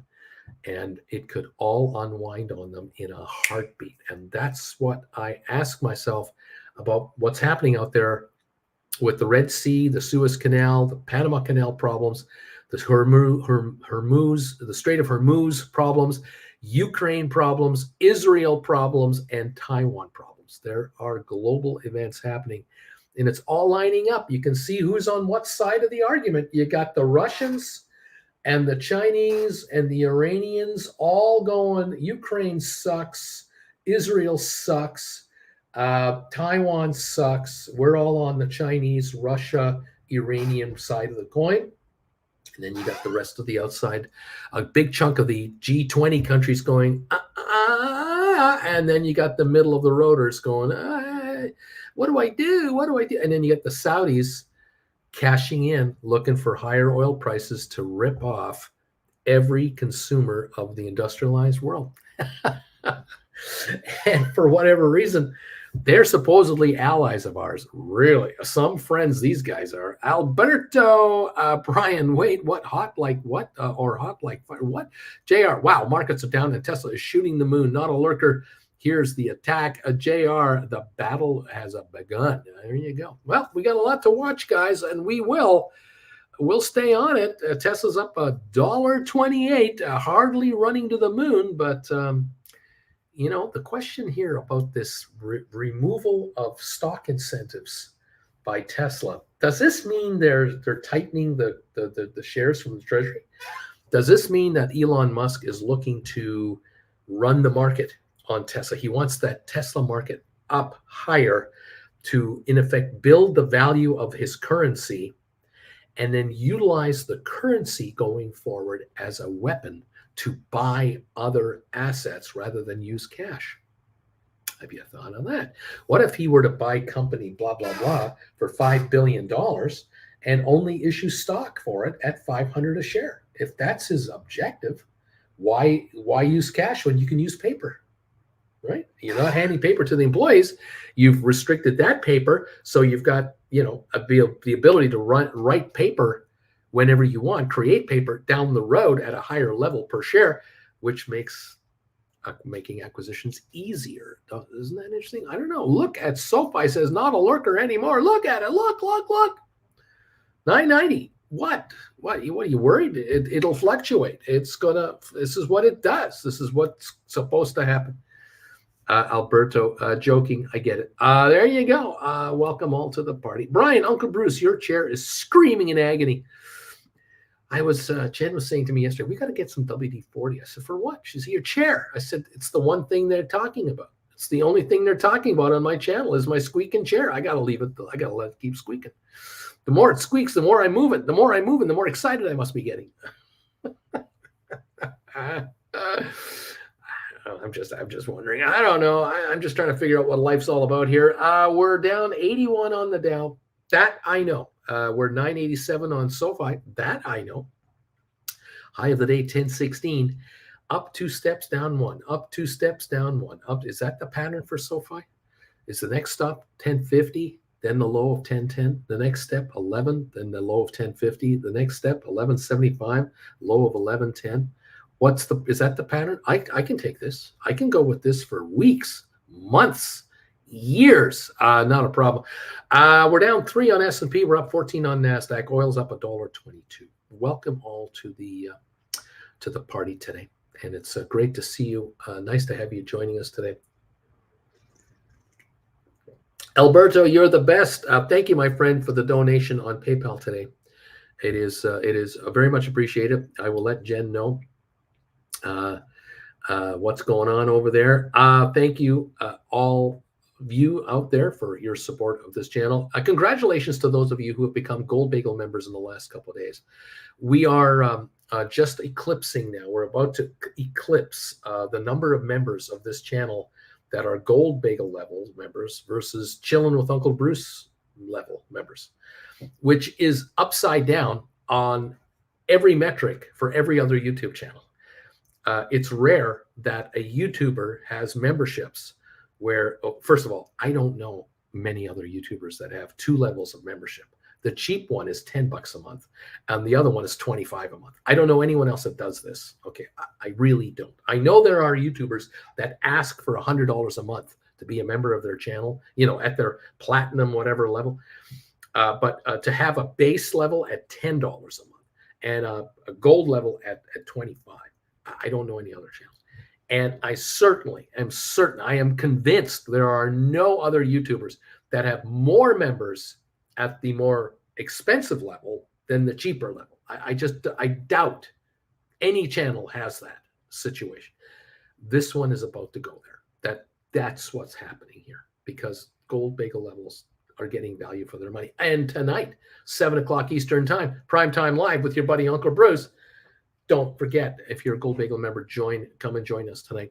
And of course, if you're a Gold Bagel level member, you can rerun every show that's been given to you for your level of membership all you want. Even if you join today, you can watch last week's Primetime Live. You can watch last week's trade tips or 3 weeks ago. You do whatever you want. You can go through that library all you want. So thank you all. ATOP is up 33 cents. Chair squeak is the new lamp. JR, what chair squeak? Brian, SoFi didn't like being above $10, I guess. Walter, ATIP, Bruce, it's up 33 cents. Option Nomads, 132 on the thumbs up meter, buddy. Thank you, our friends from Wisconsin. Thank you, Wisconsinites, for the thumbs up today. At 132, that's awesome stuff. 981 on SoFi, 981. Am I complaining? No. Am I excited? Oh, yeah. Oh, I'm excited. This is the tip. This is a nothing burger so far. 10.8 million traded, by the way, in 40 minutes. So, there's volume here today. 10.16 for the high already on your SoFi. It's going to go. It's going to go. 17.72 now on GameStop, unchanged. GameStop volume now is 558,000, the low of 1742, the high of 1789, and we're at 1772 unchanged on GameStop. AI down 69.70 cents, 31.60 or so. Spire at 715 down 23. The Dow's down 63. Apple's up 49 cents. Enphase down $1.19 at $134. Netflix up $1.99, Adobe up $3, Nvidia up $1, Tesla up $1.70, Rocket Lab down 6, Matterport down 2, SmartRent down 9, Owens Corning up 48, ATIP 693 up 33 cents. I don't know is this something you're excited about? I doubt it. In the last month, we were in the 760 range, 790 range on November 27th, a month ago. Yeah. So, the 52-week low is $6. So 693. Are we excited that it's 93 cents above its all-time low? I'm not. But again, let's see what gives. Give me a pop of 30 cents a day for 10 days in a row. I'm a happy guy. Volume today, 365 shares. There's no volume here because of the 10 for 1 rollback. They did at least a 10 for 1 rollback, didn't they? That's why it's so quiet. But it's up. We'll take the up move. Okay, we'll take it. All right, the Dow's off 50 points. We're improving over there. Brian, number 133. Good morning, everybody. Are you having fun yet out there, kids? Are you having fun? Asks Brian. JR, Uncle Bruce, I think your Tubertown comments lost you some viewers. That count started going down. Oh, well. Screw that piece of shit. I am not a fan of this moron, a traitor to the United States, people. Get him out of there. Holding up military appointments, senior military. Oh, man. 1950s, that guy would have been just, oh, God, could you imagine what had happened to him in the 1950s? Pulling that stunt? Oh, my God, piece of crap. Are you getting the point? Am I getting it through to any of you? If you were wondering if I'm on the sidelines with Tuberville, piece of garbage. Sell my house fast up on Marlboro, number 133. Thank you. Dude, not a lurker, is saying, look at SoFi in a Chauncey Gardner sense. All is well in the garden. Yes. 979. Thank you. Hector, Uncle Bruce needs no chairs. Uncle Bruce levitates. Farmos, SoFi Rug Pull, incoming level. I can't wait to see if someone is stupid enough to double down on their shorts. Christina, good morning. Hello, Christina. I haven't seen you in a long time. Richard Garland, 365 shares of ATIP traded. Wow, 50-1, says Richard. Wow. Dude, Tommy Tuberl, what did you say, Uncle Bruce? Why I oughta, if you start cussing up a storm, tarnation. Sell my house fast enough from Marlboro. Go Tuberville. Dude. Oh no, you said now the S word. Gasp. James, good morning, Uncle Bruce. If you like my comment that you think Tuberville is a piece of garbage, send me a $1 super chat. If you think that I shouldn't say stuff like that, then send me a $5 super chat. How about that? There's the vote. Let's see how the vote goes. JR. Hey, Christina's back. Christina, what's going on? Where have you been? What's going on? What's happening out there? Oh, my. 981 on the old SoFi here. 1776 up 4 cents on GameStop. The Dow is down 55 points. Spire's down 22. AI down 43 at the moment. Welcome, everybody, to the show, the channel. And it's great. I'm great to see you all here today. All right. Richard Carlin, $1 super chat. $1 super chat. There you go. Yeah. Vote with your wallets, not with your hearts. Tell me what you think about Tommy Tuberville, whatever that moron's name is. Not a fan. I'm not a fan. Of course, I'm not a fan of any wild, stupid people in very serious positions. I question just everything when that's going on. We have dummies in Canada. Believe me, we're not immune, okay? We got morons here too. But boy, I wonder. I love it. Screw that poop, says Larry Titus. Thank you all very, very much. I have to go now to member comment only, everybody. I want to thank you all for being with us today. And thanks for joining us. And thanks for being part of the channel. Those of you who are members, thank you so much. Those of you who are not members, please become a member ASAP. Pop up to the gold level and join the in crowd. Thank you all very much for popping through here. We have a lot of serious issues out there going on. And I believe that, serious issues require serious people to deal with them. And that's sometimes how I'm critical of some people. That's just the way it is. That's where I see it.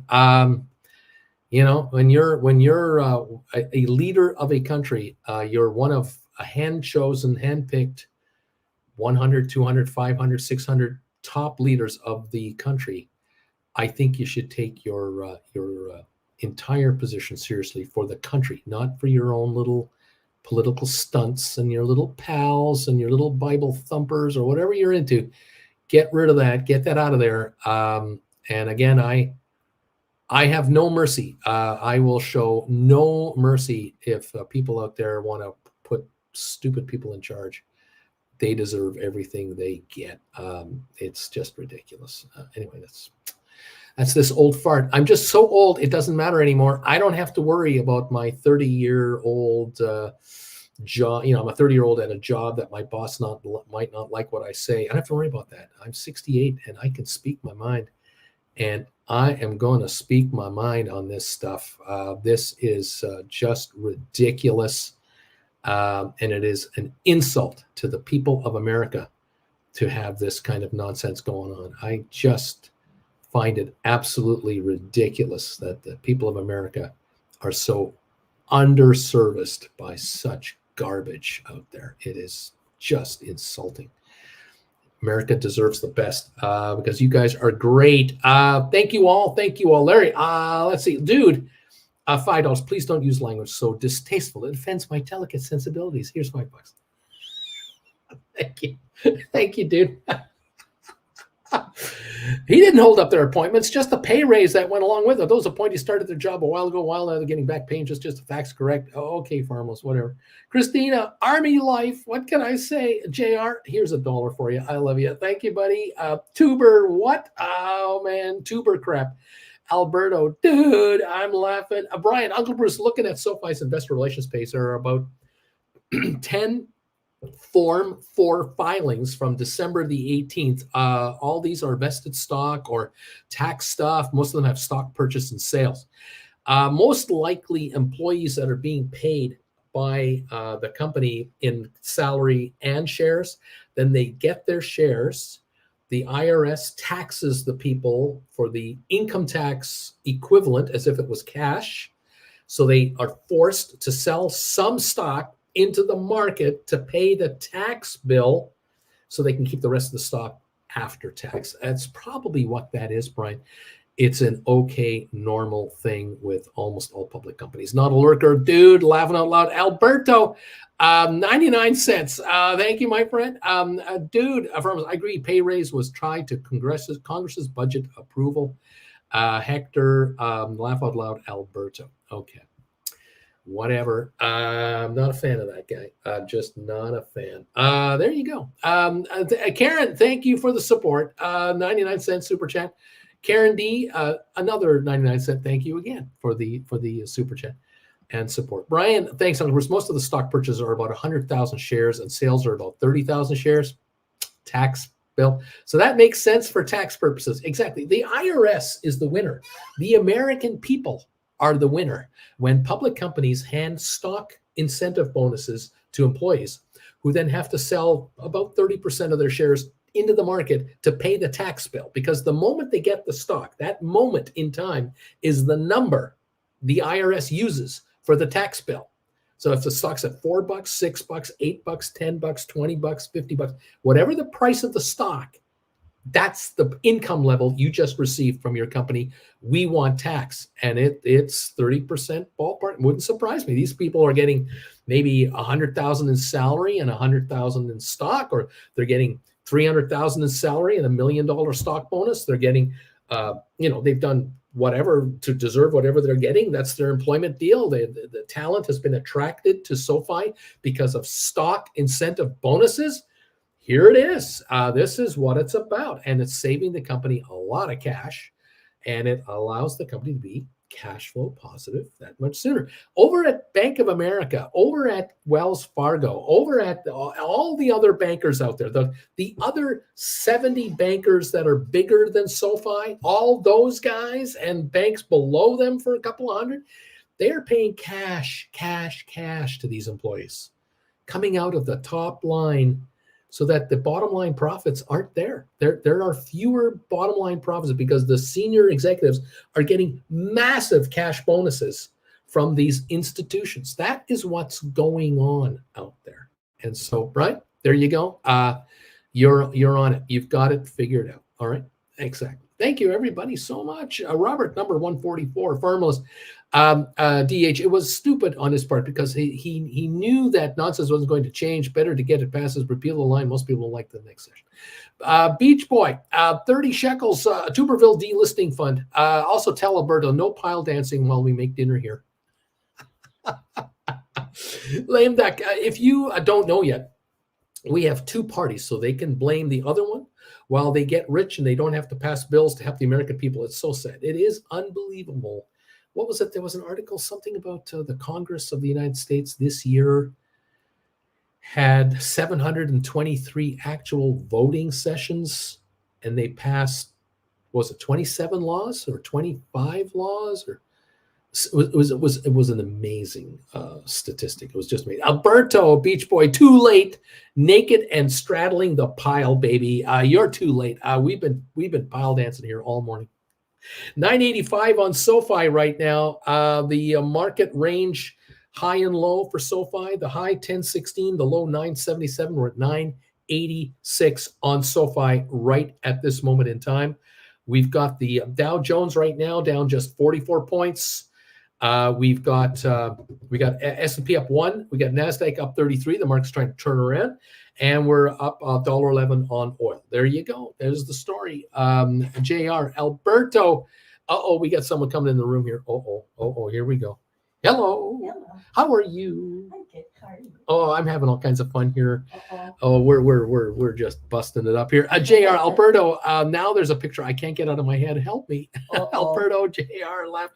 Beach Boy fish fillet with lemon butter, garlic, and spicy tomato salad side is much too important. Says Beach Boy. Sounds good. What's going on here is Alberto started it off with another donation on PayPal. Uh-oh. He said, "Go get yourself another lunch at Costco and get some apple pie." I guess. Because that lemon pie, you want to get apple pie instead of lemon pie, and so there's a direct salvo at Beach Boy. But in the meantime, we read a headline this morning that the Senate has gone on the fast approval for all senior military appointments that have been held up by Tommy Tuberville, Okay. the guy that is this anti-abortion. Tied to military spending, the whole, all the women's rights and stuff. Anyway, Tuberville, who I call a piece of garbage and a traitor to his country. None of those advancements would be for women, though. Come on, it's the army. There you go. Well, anyway, all those appointments have been approved now by the Senate, and just one all done now. So the Tommy Tuberville boycott has ended. So I call Tommy Tuberville a piece of crap in other words. Oh, and this channel went, oh. So I said, well, if you approve of me talking about Tommy Tuberville like that, make a $1 donation on a super chat and show the world that you're in my agreement. But if you don't agree with me and you think Tuberville is God's green earth, the gift of the God, make a $5 donation.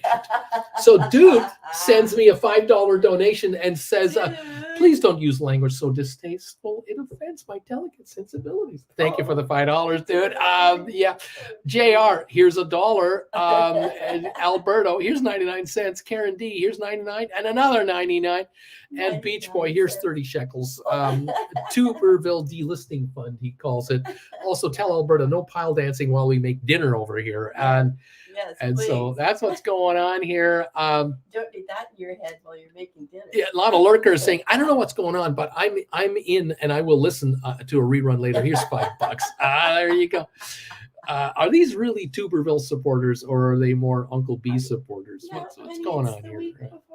What's going on? Larry Titus, poo. He's laughing all the way. Uncle Bruce, dude, it's not Tommy's fault. He just learned how to vote. No one taught him back in Alabama. Don't blame me. I voted for Bobby Pytown. Beach Boy, is this a thing? Is this thing on, Christina? Is she here?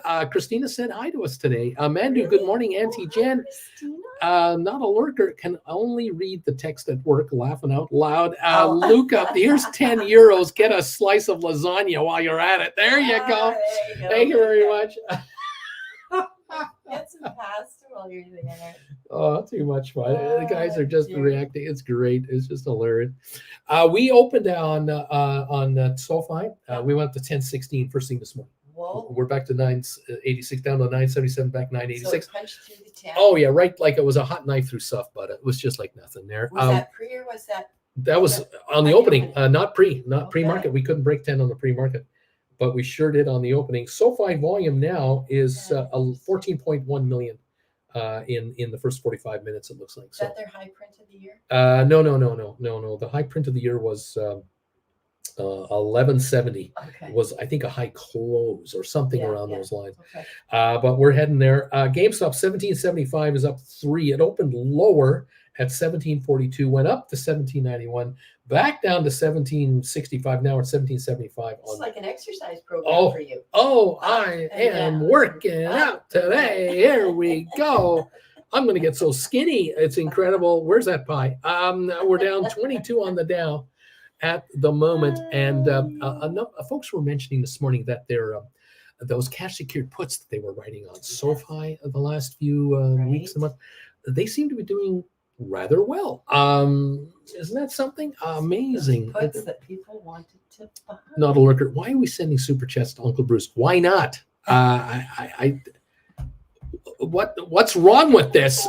He asked is all, says dude. He just asked. Ciao, Auntie Jen, my dear. Ciao from Luca. Not a lurker's laughing out loud. Oh, that's why. Because he asked for it. Not a lurker. Super chats are for his hair replacements therapy. They can only do the middle 10%, but he can dress it up like a mohawk and like Gremlins. We were watching Gremlins last night. Yes. Like Yeah. Stripe. I can look like Stripe. Billy Gaga. There you go. Oh my. Tommy Tuberville. Gaga. I'm watching Oh. a Christmas movie every day. She's watching a Christmas movie every day. Christmas movie every day. Yeah, so we had. Which movies have you watched so far? What have you been watching so far? Well, I start off with the best movie ever made that I watched throughout the year, which is The Muppet Christmas Carol. The number one Christmas movie of all time, according to Number Jen. one movie. I'm Boom. not limiting it. It's better than Christmas. Hunt for Red October. It's so good. That's how good that movie It's a is. delight. It's better than Apollo 13. That's I how good that also, movie is. Though, read the book probably 4 times a year. What, so- Hunt for Red October?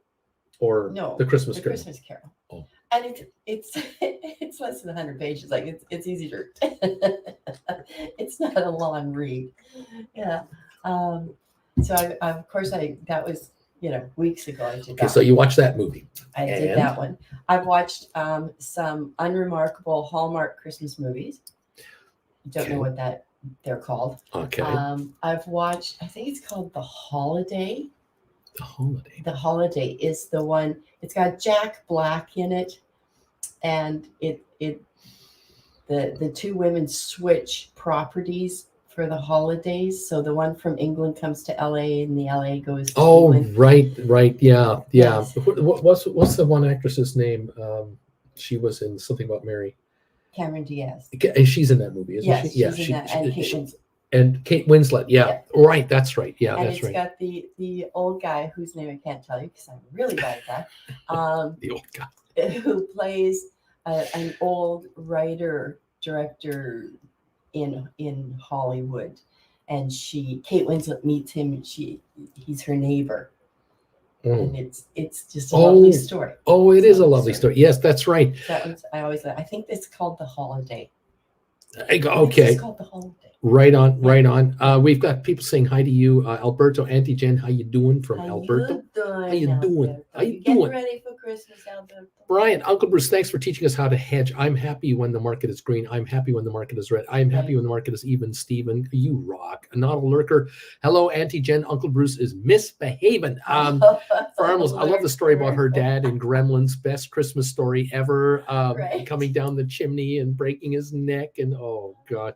Bobby, Bill Murray, Scrooge is on my watch list this weekend. Yes. See? Yes, I'll get to that, Scrooge. See, dude, oh my God, not a lurker anymore. Uncle Bruce just did a Gremlins impression. Ha! Billy Gaga. Yeah, not a lurker anymore. Deagle, deagle, deagle, deagle, deagle, deagle. And then she goes whipping up the stairs. Brian, Auntie Jen, I just watched Muppets Christmas Carol yesterday. It's so wonderful. The actual Brian. best one is the Muppets Christmas Special. Well, It was a Sesame Street Muppets collab. yes, My yes. favorite. That one I will be watching. Luca, Elf is another Elf. one. Lame Duck, The Holiday is a great movie. Yes. Dean, Eli Wallach is the old guy. That's Eli, right, yeah, it is Eli. Wallach. Brian, sorry if it's called a Muppet Family Christmas 1987 year I was born. Luca, Jet Black, Jude Law, Mate Winslet, and Cameron Diaz. Yes. Okay. Flint Creek, Black. Bad Santa is another good one. I've never seen Bad Santa. Luca, Kate Winslet, Lame Duck, Fred Claus, Brian, Oh, with Auntie Vince Jen, watch Vaughn. out for the icy patch. Okay, Nice. Bobby, Bad Oh, Santa. We watched a movie the other day called The Ref. With Ref? what's his name is the lead guy. We're so bad. What's his name? The I former don't know. fireman. Dang it, Dennis Leary. Dennis Leary. Dennis Leary, and How can I remember words to every song I've ever heard, and I just don't remember people's can't names? remember their names. The actor, the male actor in that movie, the husband, was You know, the nat. he was in Margin Call. The manager, Usual Suspects. The Usual Suspects, American. had a little incident. What was the name? He won the Oscar in the movie American Beauty. Pie. American Beauty.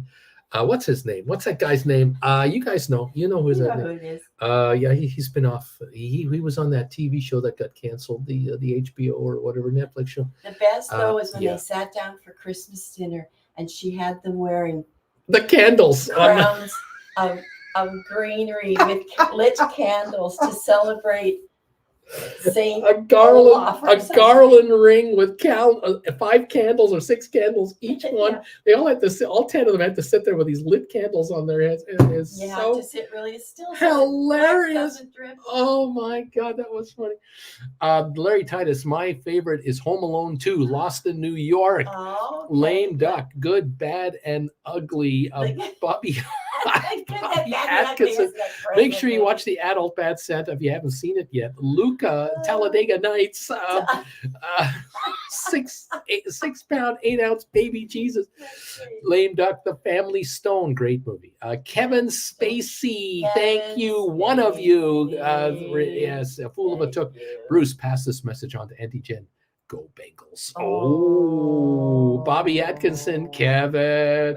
Luca, great movie, Bobby. Flint Creek, Bad Santa is the best Christmas movie ever. Fool of a Took. Also, you really need to watch Bad Santa. You guys will love it. Yes or no? Kaiser Soze. Yes, Kaiser Soze. Luca, Kevin Spacey in every movie. That's right. He was Kaiser Soze. He was the manager in Margin Call. Yes, Great that's actor. right. True. He truly is. Beach Boy, Antigen, would the operating team take care of Uncle Bruce's chair replacement as well? On second thought, it's too complicated. Farmalus, confession time. I did not like Scrooged, he says. What a lurker anymore. WD-40 for the chair. Splair. It's on my grocery list. How'd you do, y'all? Good morning, Auntie Jen from Splair TV. Hello. Luca, House of Cards was the Netflix show that he got sacked, and the final season was absolute crap. That's right. Lame Duck, Dutch, a great movie. Dutch. Flint Creek, stop everything and go watch it now. And of course, Die Hard, one of the greatest Christmas movies of all time. Yes, see that. I think we're going to need some more FBI guys. Or Trading Places Tonight. Trading Places is a kind of a Christmas movie, Of course it's Christmas sort of. Remember when he's got the cold salmon in his beard? Oh, that's right, the cold salmon stuck in his beard as he's trying to eat it. Oh God, yes. The scene you can't watch. Oh no, Flint Creek! I'm trying to eat my, you know what, lunch here. Oh no.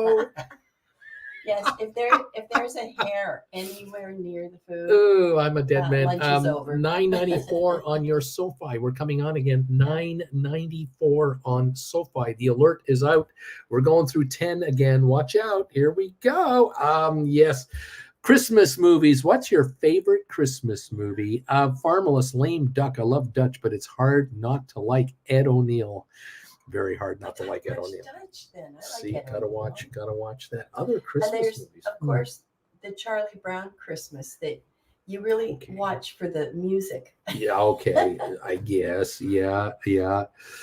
Dude, Dutch is hard one to see. Is it streaming anywhere? Dude asks. There you go. We don't know. We'll have to go look for it. Interesting. $9.96 on your SoFi. We're up 2 cents right now. The volume on SoFi is 15.6 million in just under an hour. That's where we're at right now. 996 on SoFi. It's taking a shot higher. It's moving up. 997. Here it comes. What's going to happen? The best Christmas movie, Beach Boy wants to know. What's a Christmas movie? Yeah. Chris M. John Candy, Steve Martin in Plane, Trains, and Automobiles. That's a Thanksgiving movie. Yep. I want a blank car.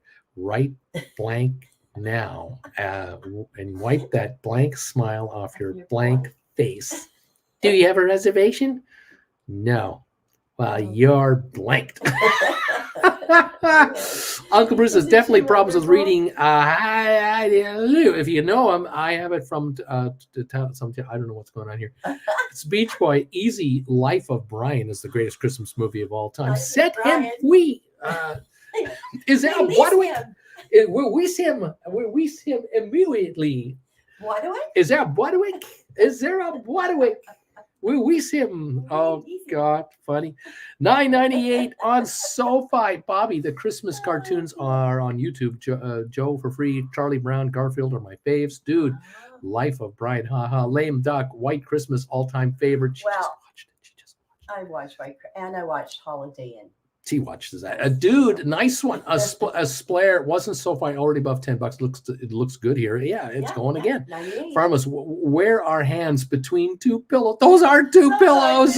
Luca, classic Life of Brian. Dude, Christmas Story, of course, is a classic. A double D, quick. Someone give me a 90, 10, 20, 26 on GameStop, please. J-Boy Duchess screaming on Max says, dude, Beach Boy, biggest, dickest. Do you find that humorous? You find it humorous. Splair, Towley is just my favorite South Park character next to Randy Stan's father, says Splair. Oh, Flint Creek, South that's Park. a line from Band Santa, by the way. $9.97 on your sofa. Oh, yes. Ah, well, that was great. Oh, yeah. Christmas movies. Today's of all time. Wednesday. Today is Wednesday, the 20th of December. When I No. said this morning was the 20th of December, that's when it hit me. Oh my lordy, Lord, we're going for Christmas. It's happening. Well, we have Happening. birthdays that are a week before. I feel so sorry for these people. People who have birthdays now. And- Oh my. I know like 5 people who have their birthdays. Oh my. in John Anderson, December. It's a Wonderful Life. It's a classic. Yes, it is. It is, But- is it? How many times have we overwatched it? Really? Can I have that much sugar? Nice to But see it it. is Jimmy I Stewart. love Ed O'Neill says, dude, John Anderson. Hello, everybody. Hi, John Anderson. Welcome, sir. John Anderson. Nice to have you here. Splair, yeah. What's your Christmas plans? Lame duck. It's a Wonderful Life. Yeah. Yeah. What's our Christmas plans? We're just hanging out here. We're just hanging out, kind of being normal. It's just the two of us. It's just the two of us. We'll have a nice dinner. We're all Maybe light a candle. we're all alone. We're all alone. That's it. Just the two of us. No relatives. No uncles. No, honey, you're supposed to be sad when you sing. No grandmas and grandpas. No kids. No friends' kids. No relatives' kids. See? Quiet. Quiet. We're alone. I saw a wonderful reel yesterday. I love it. A woman comes in and throws herself on the bed saying, this was supposed to be the weekend when the kids were with their dad, but then I remembered I married a wonderful man and we're not divorced. We're not divorced. The kids are with us. Oh, That's no. right, the kids are with me Oh. forever. Oh my gosh. The passage of time has changed Christmases for all of us, I'm sure. You remember Christmases when you were a child. They were different. Then when you became a young adult, they were different. Then you became the 20-something, 30-something person. Your Christmases were different. Then you reach a certain age and Christmases change again as the generations before you move on. And all of a sudden, you're the oldest one in the house. Oh, God. Now your world is changing again. When I was little, Welcome to the world. we'd wake up Christmas morning. We would have to go down and have breakfast and then clean the table and do the dishes before we could Excruciating. open Excruciating. What was wrong with these Torture. people? Absolute torture. Boy, did mom and dad have the hammer, huh? Did they have the hammer? Yeah, but then we woke them up at like 5 o'clock in the morning when they had been to it. It's time for breakfast. Time for breakfast. And 5 in the morning. That was the last year we had to do that. The next year, Jiggle all the way. we got to open one gift on Christmas Eve. Ooh, one gift on Christmas Eve. So, like, you spent the week before Christmas trying to figure out. But Which then one? We weren't allowed to touch the presents. There's no shaking. There's none of that. And so then Mom wouldn't put the presents out until Christmas Eve. Mom got smart. Yeah. Mom figured out, we're not going to put them out Plus- till, yeah. It kept us out of her hair Christmas Eve because we were all under the tree looking at stuff. Yes. that's- Pointing. Ooh, that one's yours. That one's oh, that one's mine. See. Who's got the biggest? Who's See? got the most? Oh, that. Oh, yeah. Yeah, I know. I remember There's a reason I only had one child. a good reason. Yes, I don't know how indeed. people afford Christmas. How does that work? Yeah, Oh, 4 or 5 no, kids. no. J-Boy, Lame Duck. I think that's the adult version. Jiggle all the way versus Jingle all the way. Yeah, I think you're. I think the That goes with the foul dancing. the classic Christmas movie Jingle All the Way can be watched all year round. It's not necessarily a Christmas only movie. I used to spend Christmas always in Poland. The last time there was like 6 years ago. Hopefully year 7 will be already. I'll be back there again. Nice. Lame duck jingle. Charlie, my birthday is today, says Charlie. I want SoFi at 15 for my birthday. Boom, Happy there you go. birthday, Charlie. 997. Let's take off, SoFi, and make that wish come true. Happy Absolutely. birthday, Charlie. Way to go, Charlie. You deserve all the best But out no, there, man. Like just arbitrarily pick a day in the summer. Call that your birthday. And then watch Jiggle all the way. And then watch Jiggle. Alone, without the kids around, maybe. Yeah. No, Jiggle. That's not Christmas. That's talk. not it. See, in Calgary, the big thing there is that Stampede Week comes in the first second week of July every year. First Friday. And we sit there in Calgary and we go July, August, September, October, November, December. In 5.5 months, it's Christmas. Mm-hmm. So when it's Stampede, we're as far away from Christmas as you can think, as we're enjoying all the libations and the good times of Stampede. Yeah. And you spend all your money in Stampede, and then you got to save up like crazy to get ready for Christmas a few months later. Now you got to get through Christmas and save up your money for Stampede, next Stampede again. Because for some folks, Stampede is Christmas. So, I love Stampede.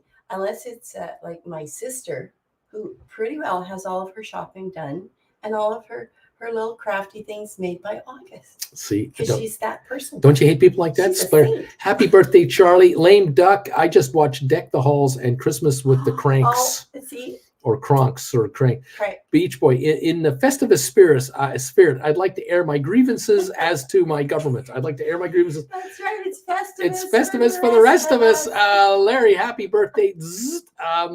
Flint Creek, is anyone holding UPST? Not a lurker. 17 million traded on SoFi anymore. It's climbing up, Bruce. It's climbing up. 998. It's going for 10 again. It's going for 10. It's climbing, baby. Come on, SoFi. 998. Volume now is 17.3 million shares. 1772 unchanged on GameStop. AI down just 2 cents. The Dow off 24 points. Oh man, are we having fun? Here. We got Bobby Atkinson going, I'm shaking my fist at the Qs again today, you bastards. There you go. Nothing new there. Nothing changed there. All okay. You're done? You're done. Off? Okay. Everybody think up nice, hard, detailed questions. And on behalf of Jennifer, I thank you for the Tuberville donations. Yes. No matter which way you go, we thank you for the Tuberville donations. They're great. You do everything you're not supposed to do on YouTube. Oh, I said earlier this morning, I did the first shot at Tuberville. I said, goodbye, 200 subscribers, and then kept on going. I get so many Alabamans that watch me, I guess. I don't know, Mississippians. I don't know. I got... Is that really what they're called, Alabamans? Are they called? Are Alabamans? Are Alabama people called Alabamans? That sounds too short. Alabamians. Alabamites. Alabama. I don't know. I don't. I'm sure the people. I'm sure in these states are wonderful people. I just wish you'd stop sending some crazy people to Washington. But I just. Okay, I got to go down here. Jen wants to leave. Thank you, Auntie Jen, for coming by. Have a good one. We'll see you later. Alligator. There we go. Too much fun here. Charlie, thank you, everybody. The Big E. Neat. Dude, I know I'm asking what I'm asking in prime time. I know what I'm asking in prime time. Farmless. Alabamians. You call Alabama people Alabamians, and Mississippi people are Mississippians. Florida are Floridians. Louisiana are Louisianians. Is that right? No, they're called siblings, says Fool of a Took. Slayer, have a good one, Auntie Jen. Fool of a Took. All of them. Larry, I call people from Florida Floridians. Run away. Fool of a Took, JK. JR, later, Auntie Jen, have a nice movie session today. So much fun. Yes, what can I say, everybody? $9.96 to $9.98 on your SoFi. We're right at the cusp of $10 again.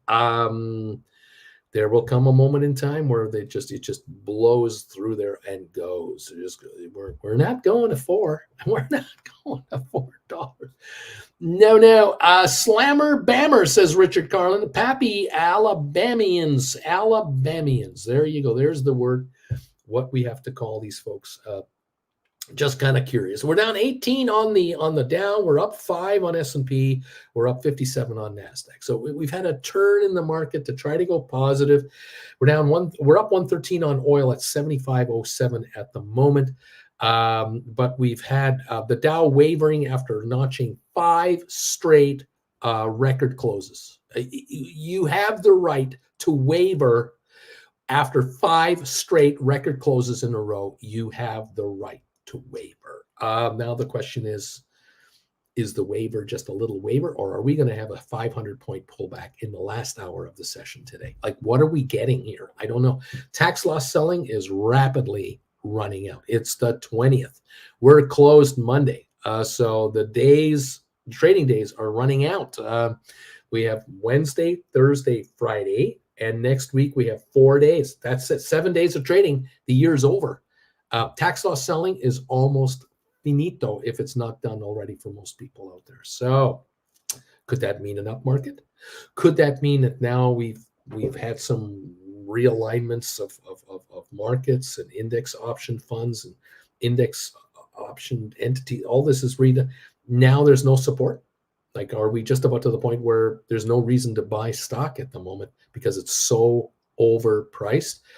Do we have a 5-10% pullback to just kind of consolidate the gains? Well, that would bring a 5% drop on the Qs would be 20 points. A 5% drop on the spiders would be 23, 24 points lower.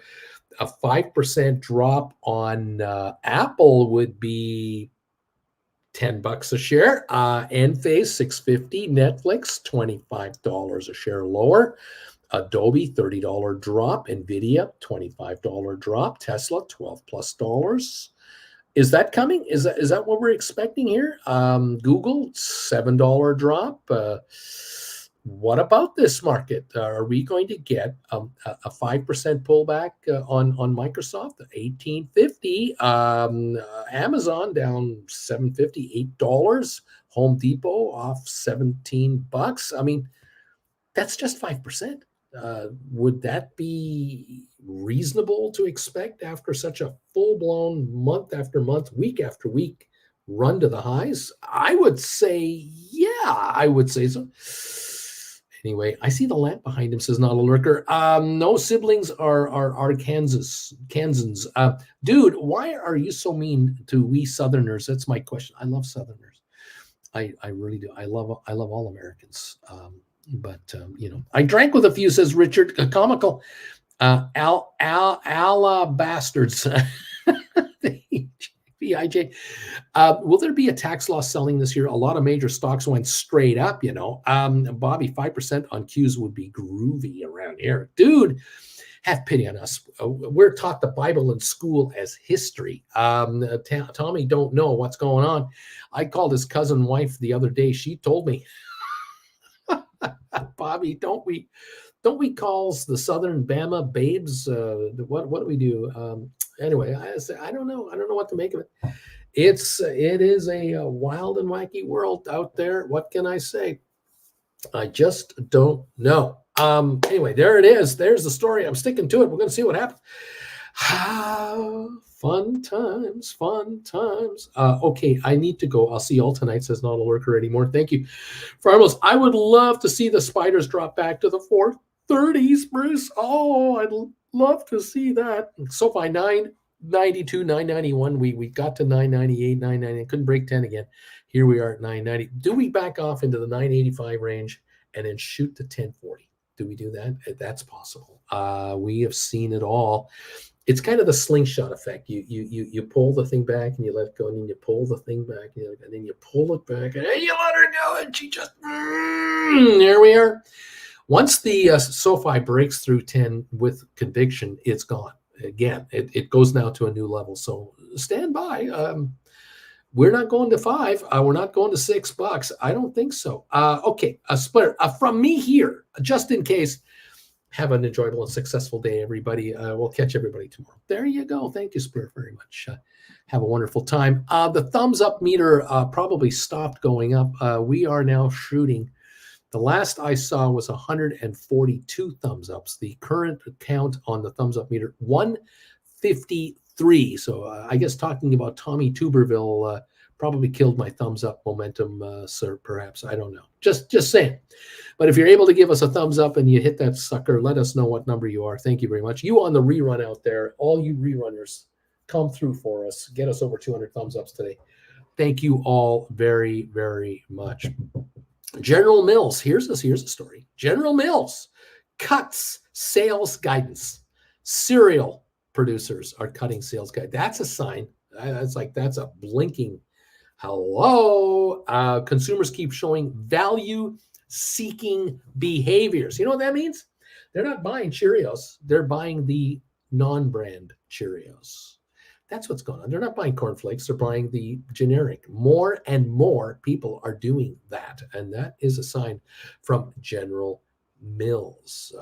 Another headline, why $100,000 cannot support a middle-class family anymore, according to a viral video. I believe that. I believe that $100,000 gross after tax is $65,000.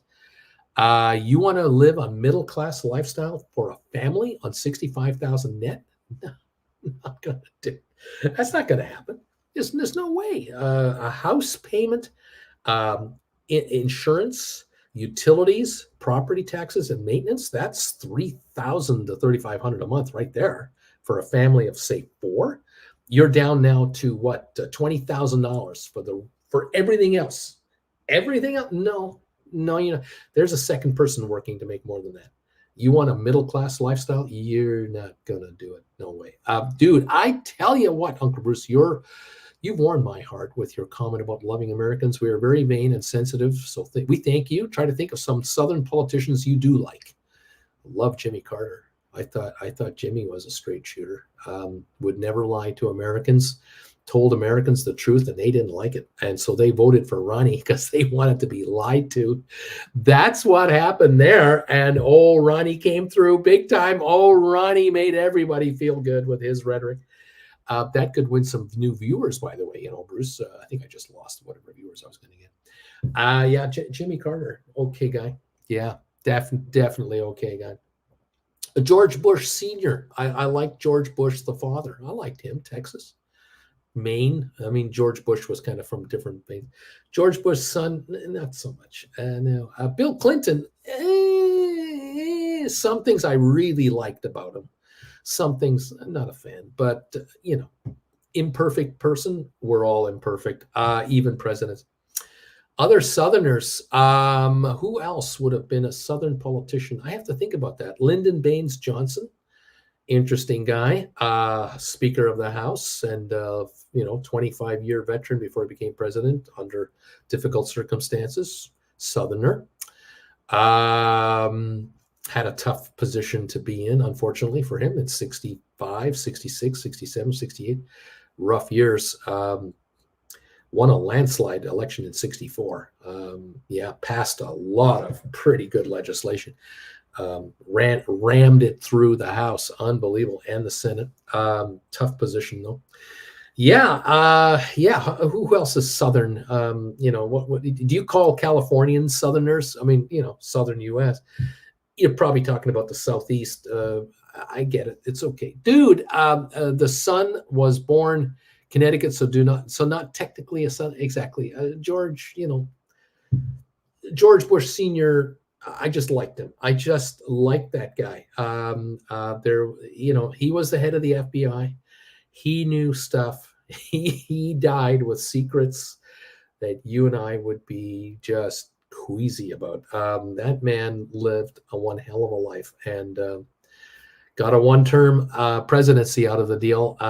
Anyway, there you are. Liz Cheney. What about Liz Cheney? That's a gal that was in a no-win situation. telling the truth and getting just shown the door of the party by those who run that party. Unbelievable. Didn't like her dad.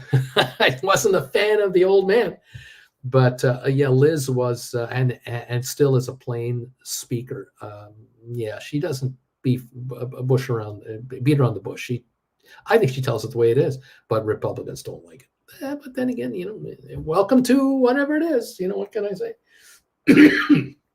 We had Canadian politicians also that we liked and didn't like, and I liked and didn't like, and I'll leave it at that. And of course, every country has their favorites and non-favorites. Welcome to the state of the world.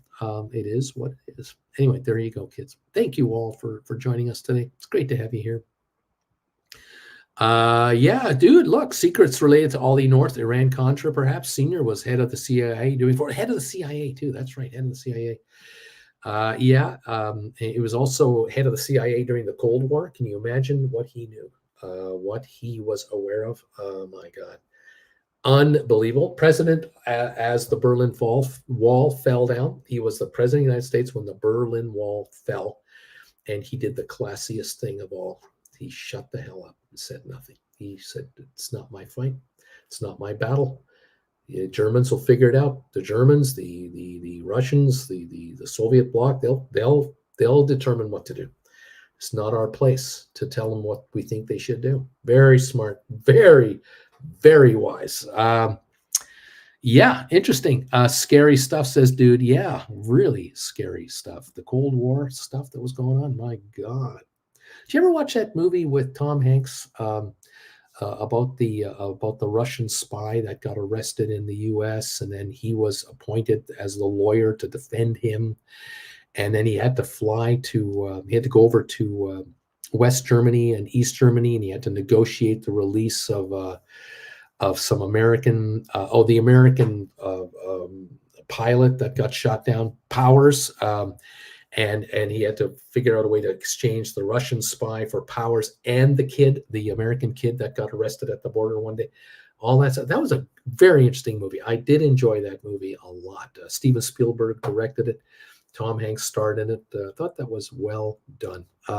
Bridge of Spies. Thank you, dude. Yeah, great movie. It didn't cost $500 million to make. I liked it. Excuse me, Bobby. There was another one called Charlie's War or something like that. Yeah, that he was in that movie too. Sort of behind the scenes stuff. I liked. I wish I could say I loved the movie Argo, but I liked it. But I knew that the movie Argo about the Iranians kidnapping the Americans in the American embassy and the Canadians getting the Americans out with the help of the CIA. That movie was accurate, but not as accurate as it could be, but I found it fascinating. I've always loved that story about Canadians helping out the Americans, getting them out of Iran. To, 8 Americans gone out. I've always loved that story. Found it intriguing. I kind of love movies about this kind of stuff too. The behind the scenes stuff. I always love stuff like that. And I love accurate documentaries talking about behind the scenes Second World War stuff that went on between Roosevelt and Churchill and others. I always find that interesting, but that's just me because of my age. Anyway, yeah, Argo was a little flat. A little too Hollywoody. By the way, the Canadian ambassador to Iran, Ken Taylor, he had his hair. His hair was like an afro at the time, this white gray afro. That was the style. He went to high school 2 blocks from where I live in Calgary. Our apartment is 2 blocks away from the high school he attended in Calgary. And it's funny how, all people come from somewhere, in their youth, they all come from somewhere. And this gentleman here from Calgary, of all places, and he played an integral part, a very serious part to get these Americans out at his own peril. Had the Iranians ever uncovered the fact that the Canadian embassy was harboring American diplomats, oh boy, would that have been a problem for everyone in that embassy. fascinating. That's a fascinating story in its own right. Absolutely amazing. Way to go, Ken Taylor. He just passed away about 3-4 years ago. I think he made it to 80. I think he made it almost to 80 years of age. Lived a full life. Fascinating stuff. Anyway, there you go, kids. We're past my time here, going 2 hours 18 minutes. I want to thank you all for hanging out with me today. We're up 10 points on the Dow. We've managed to turn it around in an hour and 21 minutes. The Dow has finally gone positive from opening negative. We'll see if this lasts. The S&P's up 5 points. NASDAQ is up 52 points. Oil is slipping a little bit. It's still up, but it's only up 70 cents a barrel now. So that's reverting back. We'll keep an eye on all that. SoFi, 991, 992. This is not a bad day at all for SoFi. This is showing me this is real. This move up is real. We are not losing $1.50 on SoFi at all. It's not going to $8, $7. 991, attempting to hit new highs, probably will. 20 million volume in an hour and a half, not quite an hour and a half, so it's pretty good. GameStop up 6 cents, 17.78, not giving up the ground. It's been gaining here. 2 steps up, 1 down, 2 steps up, 1 down, maybe 5 steps up, 2 down, or something like that. We'll see. 1.15 million on GameStop. Still quiet on the big picture, but definitely moving higher in this immediate moment in time. AI down just 6 cents at 32.22. Say 4.3 million volumes. So that's something to watch. We'll keep an eye on that. We got Apple up 46 cents. Enphase down $1. Netflix up 3. Adobe up 37 cents. It's backing up a bit. Nvidia's up $2. Tesla is up 95 cents. Watch that. Other than that, not a heck of a lot to really report to you. Google up $4. Anybody else moving anything here? Microsoft up $1.23 after flatlining this morning. The ME back to 93 cents, down to 85 yesterday. Now 93. It needs to close at $1 or higher. Watch for that anytime. Whatever. Amazon up $1.20. Home Depot up $1.70. Facebook is up $2. Costco down $12, giving up a little bit of ground.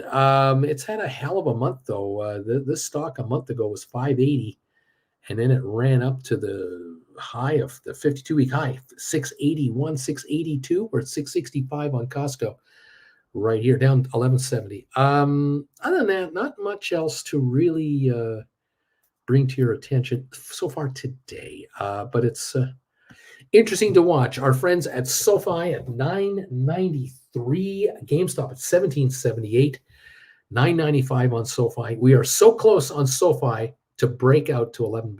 It could happen at any time. A breakout to 11 could take place at any time on your SoFi. Do not be shocked by it. It's going to happen. What else? Brian, did anyone ever watch Fargo, the television show? Man, those are good shows. Beach Boy, Miss Sloan, very good movie about the real power in Washington, lobbyists and politicians. There you go. Interesting stuff. I love the movie All the President's Men with Robert Redford and Dustin Hoffman. Fantastic movie. 1974, they made that movie. 76, 77, something like that. Phenomenal movie.